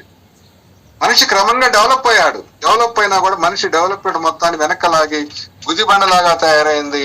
మత విశ్వాసాలు, కుల విశ్వాసాలు, జాతి విశ్వాసాలు, మూఢ నమ్మకాలు, మూఢ విశ్వాసాలు, ఆచార సాంప్రదాయాలన్నీ కూడా మనిషిని ముందుకు బానీయకుండా వెనక్కి లాగుతున్నాయి. కాబట్టి ఎంఎన్ రాయ్ కోరుకున్నది ఏంటంటే మనుషుల్లో వైజ్ఞానిక వికాసాన్ని తేవాలి, సైంటిఫిక్ డెవలప్మెంట్ అడ్వాన్స్మెంట్ రావాలి, నాలెడ్జ్ అడ్వాన్స్ కావాలి. మనం కనుక శాస్త్రవేత్తలు కనుక్కున్న సైన్స్ మన పుస్తకాల్లో మన దగ్గర ఉంటే కాదు, జనం దగ్గరకి ఈ మోడర్న్ సైన్స్ చేర్చాలి, మోడర్న్ ఐడియాస్ చేర్చాలి, మోడర్న్ థియరీస్ చేర్చాలి. వాళ్ళని మతాల నుంచి, కులాల నుంచి బయటకు తేవాలి. వ్యక్తి వారసత్వాల నుంచి, రాజరికాల నుంచి, ఫ్యూడల్ విలువ నుంచి మనుషుల్ని విడిపించాలి. మనుషుల మధ్య పరస్పర సహకార సంబంధాలు పెరగాలి. ఈ రాజకీయ పార్టీలో లేనటువంటి, రాజకీయ పార్టీ అధికారాన్ని తీసుకుని నియంతలుగా మారుతున్నారు కాబట్టి, అధికారం ప్రజలది కాబట్టి రాజకీయ పార్టీ రహిత ప్రత్యక్ష ప్రజాస్వామ్యం రావాలని, ప్రజలందరూ కూడా కమిటీలుగా ఏర్పడి తమను తాము ఎడ్యుకేట్ చేసుకుంటా తమ భవిష్యత్తు కోసం తాము ముందుకు సాగాలని, ప్రతినిధుల్ని తమ చెప్పు చేతల్లో ఉంచుకోవాలని, ప్రతినిధి తప్పు చేస్తే వాడిని తొలగించి ఇంకొకరిని రీకాల్ చేసి ఇంకొకరిని పెట్టుకోవాలని, ఈ విధంగా అధికారం కింద ఉండాలి, కింద నుంచి శంఖాకారంగా పైకి పోయేసరికి తక్కువగా ఉండాలి, నిర్ణయం అంతా కింద జరగాలి. తీర్మానాలు చట్ట రూపంలో, కాగితం రూపంలో పైన వస్తుంది, కానీ కింద వాళ్ళు ఏ నిర్ణయాలు చేశారు దాని ప్రకారం చట్టాలు రూపొందాలి. ఆ విధంగా అధికారం కింద ఉండాలి. కాబట్టి దీన్ని ఏమన్నంటే కింద నుంచి విప్లవం అన్నాడు, రెవల్యూషన్ ఫ్రమ్ బిలో. కింద నుంచి విప్లవం అన్నాడు, రెవల్యూషన్ ఫ్రమ్ బిలో అన్నాడు. కింద నుంచి విప్లవం అంటే మానవ సమాజానికి, రాజకీయాలకి, ఆర్థికానికి, సామాజికానికి, సంస్కృతికి మనిషి మూలం కాబట్టి ఆ మూలాన్ని మార్చాలి. మనుషుల్ని హేతువాదులుగా, మానవవాదులుగా, సాంస్కృతిక భావ విప్లవవాదులుగా మార్చినప్పుడు మాత్రమే, మనుషుల మధ్య పరస్పర సహకార సంబంధాలు పెరిగినప్పుడు మాత్రమే, మానవీయ జీవన విధానం పెరిగినప్పుడు మాత్రమే ఈ సమస్యల పరిష్కారం అవుతాయి. కాకపోయినట్టయితే మన రాజులకో లేదా రంగప్పులకు అధికారం ఇచ్చినంత కాలం, మత పెద్దల అధికారం కింద ఉన్నంత కాలం, ముఖ్యమంత్రులు, ప్రధానమంత్రుల అధికారం, రాజకీయ పార్టీల కింద అధికారం ఉన్నంత కాలం మానవ సమస్యలు పరిష్కారం కావు. వాళ్ళు అధికారం కోసం తగువులు పెడతారు. రాజకీయ పార్టీలు మతాన్ని, కులాన్ని ఆధారంగా 2 మతాలకి 2 రాజకీయ పార్టీలు, 4 కులాలకి 4 రాజకీయ పార్టీలు వచ్చేసి, వర్గాలకు కొన్ని పార్టీలు వచ్చేసి తగువులు పెట్టి తమాషలు చూసి అధికారాన్ని పొందుతారే కానీ మానవ సమాజ అభివృద్ధి, మానవుల అభివృద్ధి చెందరు. కాబట్టి మానవ జాతి పుట్టిన కాడి నుంచి ఉన్నటువంటి మానవవాదాన్ని మోడర్నైజ్ చేసుకొని, ఆధునికం చేసుకొని, మోడర్న్ నాలెడ్జ్ తోటి ఈ రాడికల్ హ్యూమనిజాన్ని ఆయన ప్రవేశపెట్టాడు. ఇది శాశ్వతం వల్ల, ఇది పరమ ప్రమాణం వల్ల. ఇంకా మోడర్న్ సైన్స్ పెరిగితే దీని తర్వాత ఏదైనా మార్చుకోవాల్సిన అవసరం ఉంటే మార్చుకోవచ్చు అని చెప్పి కూడా చెప్పాడు. వెంకటాద్రి గారిని అడిగారు, 50 ఏళ్ళు అయింది, 70 ఏళ్ళు అయింది ఈ రాడికల్ హ్యూమన్ సూత్రాలు వచ్చి, వాటిని నేను చెబుతున్నావు ఏందా అంటే అని చెప్పాడు. సూత్రాలను మనం మార్చుకునే అవకాశం ఉంది, కానీ ఆ సూత్రాలు మార్చాలనేటువంటి మోడర్న్ సైన్స్, కొత్త సైన్స్, ఆ సూత్రాల్లో తప్పులు ఉప్పులను పట్టే సైన్స్, మోడర్న్ సైన్స్ ఇంకా రాలేదు. ఒకవేళ ముందు మోడర్న్ సైన్స్ ఇంకాస్త పెరిగి ఇంకాస్త అవకాశం వస్తే ఈ రాడికల్ హ్యూమన్ సూత్రాలను కూడా సవరణ చేసుకొని, సంస్కరించుకొని, తప్పులుంటే తీసేసుకొని, ఉప్పులను ముందుకు తీసుకుపోయి మరింత ఇంకొక మానవవాదాన్ని, మంచి మానవవాదాన్ని, అభ్యుదయ మానవవాదాన్ని, భవిష్యత్ మానవవాదాన్ని మనం తయారు చేసుకోవచ్చు. కానీ ప్రస్తుతానికి ఆ రాడికల్ హ్యూమన్ సూత్రాలు తప్పని అనేటువంటి మోడర్న్ సైన్స్ అనుభవం కానీ లేదా సైన్స్ కానీ అందలేదు. అందువల్ల మనం ఫాలో అవుతున్నాం. దీన్ని అవగాహన చేసుకొని యువత ముందుకు వచ్చి ప్రచారం చేసినట్టయితే చుట్టుపక్కల వాళ్ళు జనంలోకి, ప్రజల్లోకి పోవాలి అంటాం, అందరం అంటాం. ఎవరు ప్రజలంటే నా చుట్టూ ఉన్న నా చుట్టాలందరూ ప్రజలే, నా బంధువులందరూ ప్రజలే. నేను ప్రొఫెషన్ లో టీచర్ కాకపోతే నా ఫ్రెండ్స్ అందరూ ప్రజలే, నాకు దగ్గరకు వచ్చే స్టూడెంట్స్ అందరూ ప్రజలే, నాతో సంబంధం ఉండే పేరెంట్స్ అందరూ ప్రజలే. మన చుట్టూ ఉన్న వాళ్ళు, మన బంధువులు, మిత్రులు అందరూ కూడా ప్రజలే. కాబట్టి ఒక ఒక 1000 మంది హేతువాదులు మానవవాదులు ఉంటే వాళ్ళ చుట్టూ తలా 1000 మంది బంధుమిత్రులు ఉంటారు. కాబట్టి ఒక వ్యక్తిని మనం మార్చగలిగితే 1000 మందికి దానికి ప్రభావం పడే అవకాశం ఉంటది. కాబట్టి వ్యక్తులుగా, ఈ ప్రొఫెసర్లుగా, డాక్టర్లుగా, ఇంజనీర్లుగా, కలెక్టర్లుగా, మంత్రులుగా, ఎమ్మెల్యేలుగా ఉన్న వాళ్ళు అంటే ఎడ్యుకేటెడ్ ని రీఎడ్యుకేట్ చేయాలా, మరలా తిరిగి ఎడ్యుకేట్ చేయాలి. వాళ్ళు చెప్పడం కాదు, గుణితాలు చెప్పడం కాదు, సైన్స్ సూత్రాలు చెప్పడం కాదు, వాళ్ళని హేతువాద మానవవాద ఆలోచన విధానం, జీవన విధానం వైపు వాళ్ళని మరల్చినట్టయితే ముందు వీళ్ళు మారితే, ఎడ్యుకేటెడ్ మారితే వాళ్ళ కుటుంబాలు, వాళ్ళ చుట్టూ ఉన్న వాళ్ళు క్రమంగా సమాజంలో ఉన్న వ్యక్తుల సంఖ్య పెరుగుతుంది. ఆ విధంగా సమాజంలో వ్యక్తుల సంఖ్య పెరిగితే ఈ హేతువాద మానవవాదం ప్రకారం వాళ్ళు పరస్పర సహకారంతో స్వేచ్ఛ సమాజ నిర్మాణాన్ని చేయగలుగుతారని చెప్పి ఆయన అదే ఫిలాసఫీ మనం ఇప్పుడు ప్రచారం చేస్తాం. భారత హేతువాద సంఘం, రాష్ట్రాల హేతువాద సంఘాలు, హేతువాది పత్రిక, Hema publications, radical humanist centre ఇవన్నీ కూడా సారూప్య సంఘాలు కాబట్టి కలిసి సమన్వయంతో, కోఆర్డినేషన్ తోటి పనిచేసుకుంటూ ముందుకు వెళ్తున్నాయి. లక్ష్యాలన్నిటికీ ఒకటే కాదు, సంస్థాగతంగా ఒక సంస్థ రాడికల్ సెంటర్ పేరు పెట్టాం. పత్రిక హేతువాది, పబ్లికేషన్స్ హేమా పబ్లికేషన్స్. ఈ జనాన్ని సంఘటితం చేయాలంటే ఎక్కడెక్కడ వాళ్ళని కలపాలంటే ఒక సంఘం ఉండాలి. అది భారత హేతువాద సంఘం. దాంట్లో 4-5 రాష్ట్రాల సంఘాలు: కేరళ హేతువాద సంఘం, తెలంగాణ హేతువాద సంఘం, గుజరాత్ హేతువాద సంఘం, ఏపీ హేతువాద సంఘం. రేపు 2-3 నెలల్లో కర్ణాటక హేతువాద సంఘాన్ని కూడా పెడతాం. ఆ విధంగా విస్తరించుకుంటూ ముందుకు పోతాం. కాబట్టి భారత హేతువాద మానవవాద ఉద్యమం ఈ రోజు ఒక దశకు చేరింది. 2-3 తరాలు గడిచిపోయినాయి. నూతన తరం రావాల్సిన అవసరం కూడా ఉంది. దీనికి ఫుల్ స్టాప్ లేకుండా ముందుకు తీసుకుపోయేవాళ్ళు యువకులందరూ కూడా రావాలి. రిటైర్ అయిన వాళ్ళందరూ యువకులే. 60 ఏళ్ళకి రిటైర్ అవుతున్నారండి. వీళ్ళందరూ యువకుల కింద లెక్కే. అప్పుడు దాకా ఉద్యోగాలు, వ్యాపారాలు, సంతకాలు, ఆఫీస్ పనులు అయ్యో ఉంటాయి. అవన్నీ పోయి ఇంటికాడ కూర్చుంటున్నారు. వాళ్ళందరూ చదువుకున్నారు, అనుభవం ఉంది. ఆ హ్యూమనిస్టులు అందరూ కూడా బయటకు వచ్చేసి తమ విరామ కాలాన్ని, విశ్రాంతి కాలాన్ని ఈ హేతువాద మానవవాద భావజాల ప్రచారానికి, హేతువాద మానవవాద జీవన విధానం యొక్క మెరుగుదలకి కృషి చేయాలి. చేస్తే వాళ్ళు చనిపోతే ఏమవుద్ది? చనిపోతే మన నాలెడ్జ్ అంతా పోయిద్ది, ఊరికి పోయిద్ది. మన అనుభవం అంతా ఊరికి పోయిద్ది. మనం కనీసం ఒక పేజీ రాసిన, 2 పేజీలు రాసిన, ఒక పుస్తకం రాసిన శాశ్వతంగా మనం చనిపోయిన 100 ఏళ్ల తర్వాత కూడా మన పేజీలు అట్లా ఉంటాయి. ఇంటర్నెట్ లో ఉంటాయి, పెన్ డ్రైవ్లో ఉంటాయి, కంప్యూటర్స్ లో ఉంటాయి. కనీసం పేజీ, కనీసం ఒక పుస్తకం, కనీసం 10 పుస్తకాలు మన అనుభవం మొత్తాన్ని మట్టిలో కలిసిపోనీయకుండా, మన నాలెడ్జ్ మొత్తాన్ని మట్టిలో కలిసిపోనీయకుండా, మన భావాలను మట్టిలో కలిసిపోనీయకుండా కాగితం మీదకి తీసుకురావాలి. ఇప్పుడు ఆడియో విజువల్ ఎయిడ్స్ వచ్చి కనీసం 1 గంట మాట్లాడండి, రికార్డ్ అవుద్ది. ఆయన రికార్డ్ చేసి దాంట్లో పెడితే ఉంటది, 100 ఏళ్ళు ఉంటది. ఆ రికార్డు ఆడికి బాదు. అది పోతే మళ్ళీ పిల్లలు వచ్చి దాన్ని ఇంకో దాంట్లో మార్చుకుంటారు. ఎక్కడికి బాదు. శిలాజాలు ఎట్టయితే ఆఫ్రికాలో శిలాజాలు కోట్ల సంవత్సరాల నాటి శిలాజాలు ఉండి చదువు చెబుతున్నాయి. ఇప్పుడు ఆ శిలాజాల ప్రకారం మానవుడు అవతారం గురించి, జీవుని యొక్క ఆవిర్భావం గురించి, పరిణామం గురించి మనం చదువుకుంటున్నాం. పడి నిలవ ఉండయి. అట్లాగే ఆ శిలాజాలు లాగానే పెన్ డ్రైవ్లో, కంప్యూటర్లో మన భావాలు ఉంటాయి. కనీసం మీరు రాయటం రాకపోతే మాట్లాడటం కూడా రాదా? మాట్లాడటం చేయొచ్చు. ఎవరైనా చదువుకొని అధ్యయనం చేసి విని 10 మంది దగ్గర విని 10 పుస్తకాలు చదువుకొని అవగాహన చేసుకొని విలువైనటువంటి భావాలను జనాన్ని వ్యక్తం చేయడం కోసం పెళ్లిళ్ళ కాడ, జనాల కాడ, మన ఆఫీసుల్లో, బ్యాంకుల్లో, మనం ఎక్కడుంటే అక్కడ కాలేజీల్లో పిల్లలకి, కస్టమర్స్ కి చెప్పి ఇది ఒక ఉద్యమ రూపానికి తీసుకెళ్ళా. ఒకరిద్దరు చేస్తే ఉద్యమం కాదు ఇది. వేలాది మంది దీంట్లోకి వస్తే అందరు అదే పని చేస్తాడు, అది ఉద్యమం. పైగా ఇంకో ప్రశ్న వేస్తున్నారు. మీరు హేతువాదం, మానవవాదం చెబుతున్నారు. ఈ మానవ సమస్యల పరిష్కారం ఎట్లా? మేము సమస్యల మీద పోరాడుతున్నాం, ధర్నాలు చేస్తున్నాం, పికెటింగ్లు చేస్తున్నాం, రాస్తారోకోలు చేస్తున్నాం అని చెప్పి అడుగుతుంటారు రకరకాల వాళ్ళు. హేతువాదులు తయారు చేస్తారు, మానవవాదులు తయారు చేస్తారు. హేతువాదం అనేది స్వతంత్ర ఆలోచన విధానం, స్వతంత్ర నిర్ణయాలు తీసుకోవాలి. అందువల్ల ఎవరి సమస్యలను వాళ్ళు పరిష్కారం చేసుకునే దానికి హేతువాద ఆలోచనని, మానవవాద జీవన విధానం వాళ్ళకి ఇవ్వటమే కానీ వాళ్ళ వాకిళ్ళు మనం పెట్టి, వాళ్ళకి గుడ్డలు ఇచ్చి, వాళ్ళకి బియ్యం ఇచ్చి, వాళ్ళకి చదువు చెప్పించి, వాళ్ళకి ఏదో చేసి ఇల్లు కట్టి పెట్టి చేయాల్సిన అవసరం హేతువాద మానవవాద ఉద్యమానికి లేదు. హేతువాద మానవవాద ఉద్యమం మనుషుల్ని మనుషులుగా, స్వతంత్ర ఆలోచన పరులుగా, సహేతుక చింతనా పరులుగా, తమ భావాల ప్రకారం జీవించే వారుగా మనుషులను తయారు చేసి వదిలిపెడితే వాళ్ళ సమస్యలను వాళ్ళు పరిష్కారం చేసుకుంటారు. వాళ్ళ భవిష్యత్తు కోసం వాళ్ళు నానా తంటాలు పడతారు, పరస్పర సహకారంతో ముందుకు పోతారు. కాబట్టి మన డ్యూటీ, హేతువాదం మానవవాద డ్యూటీ ఏంటంటే ప్రజల్లో వైజ్ఞానిక వికాసాన్ని, స్వతంత్ర ఆలోచనని, సహేతుక చింతనని ప్రేరేపించడం. వాళ్ళు మనలాంటి వాళ్ళుగా తయారైతే మనం ఎట్లా మన సమస్యలు మనం పరిష్కారం చేసుకుంటున్నామో వాళ్ళు వాళ్ళ సమస్యలను వాళ్ళు పరిష్కారం చేసుకుంటారు. ఆ విధంగా ప్రభుత్వాల మీద ఆధారపడే పని, ప్రభుత్వాలను అడుక్కునే పని లేకుండా స్వతంత్రంగా తమ కాళ్ళ మీద తాము జీవించేటువంటి మనుషులు వస్తారు. పరస్పర సహకారంతో సమాజాలు కూడా స్వేచ్ఛ సమాజాలు అవుతాయి. అలాంటి ఉద్యమం హేతువాద మానవవాద ఉద్యమం. ఈ ఎంఎన్ రాయ్ బాట, రాడికల్ హ్యూమనిస్ట్ బాట, రావిపూడి బాట, ఇవాళ ఉన్న హ్యూమనిస్ట్ బాట అంతా కూడా ఇదే. దీన్ని హైవే చేయాల్సిన అవసరం యువత మీద ఉంది కాబట్టి యువత ముందుకు రావాలని కోరుకుంటూ సెలవు. Thank you.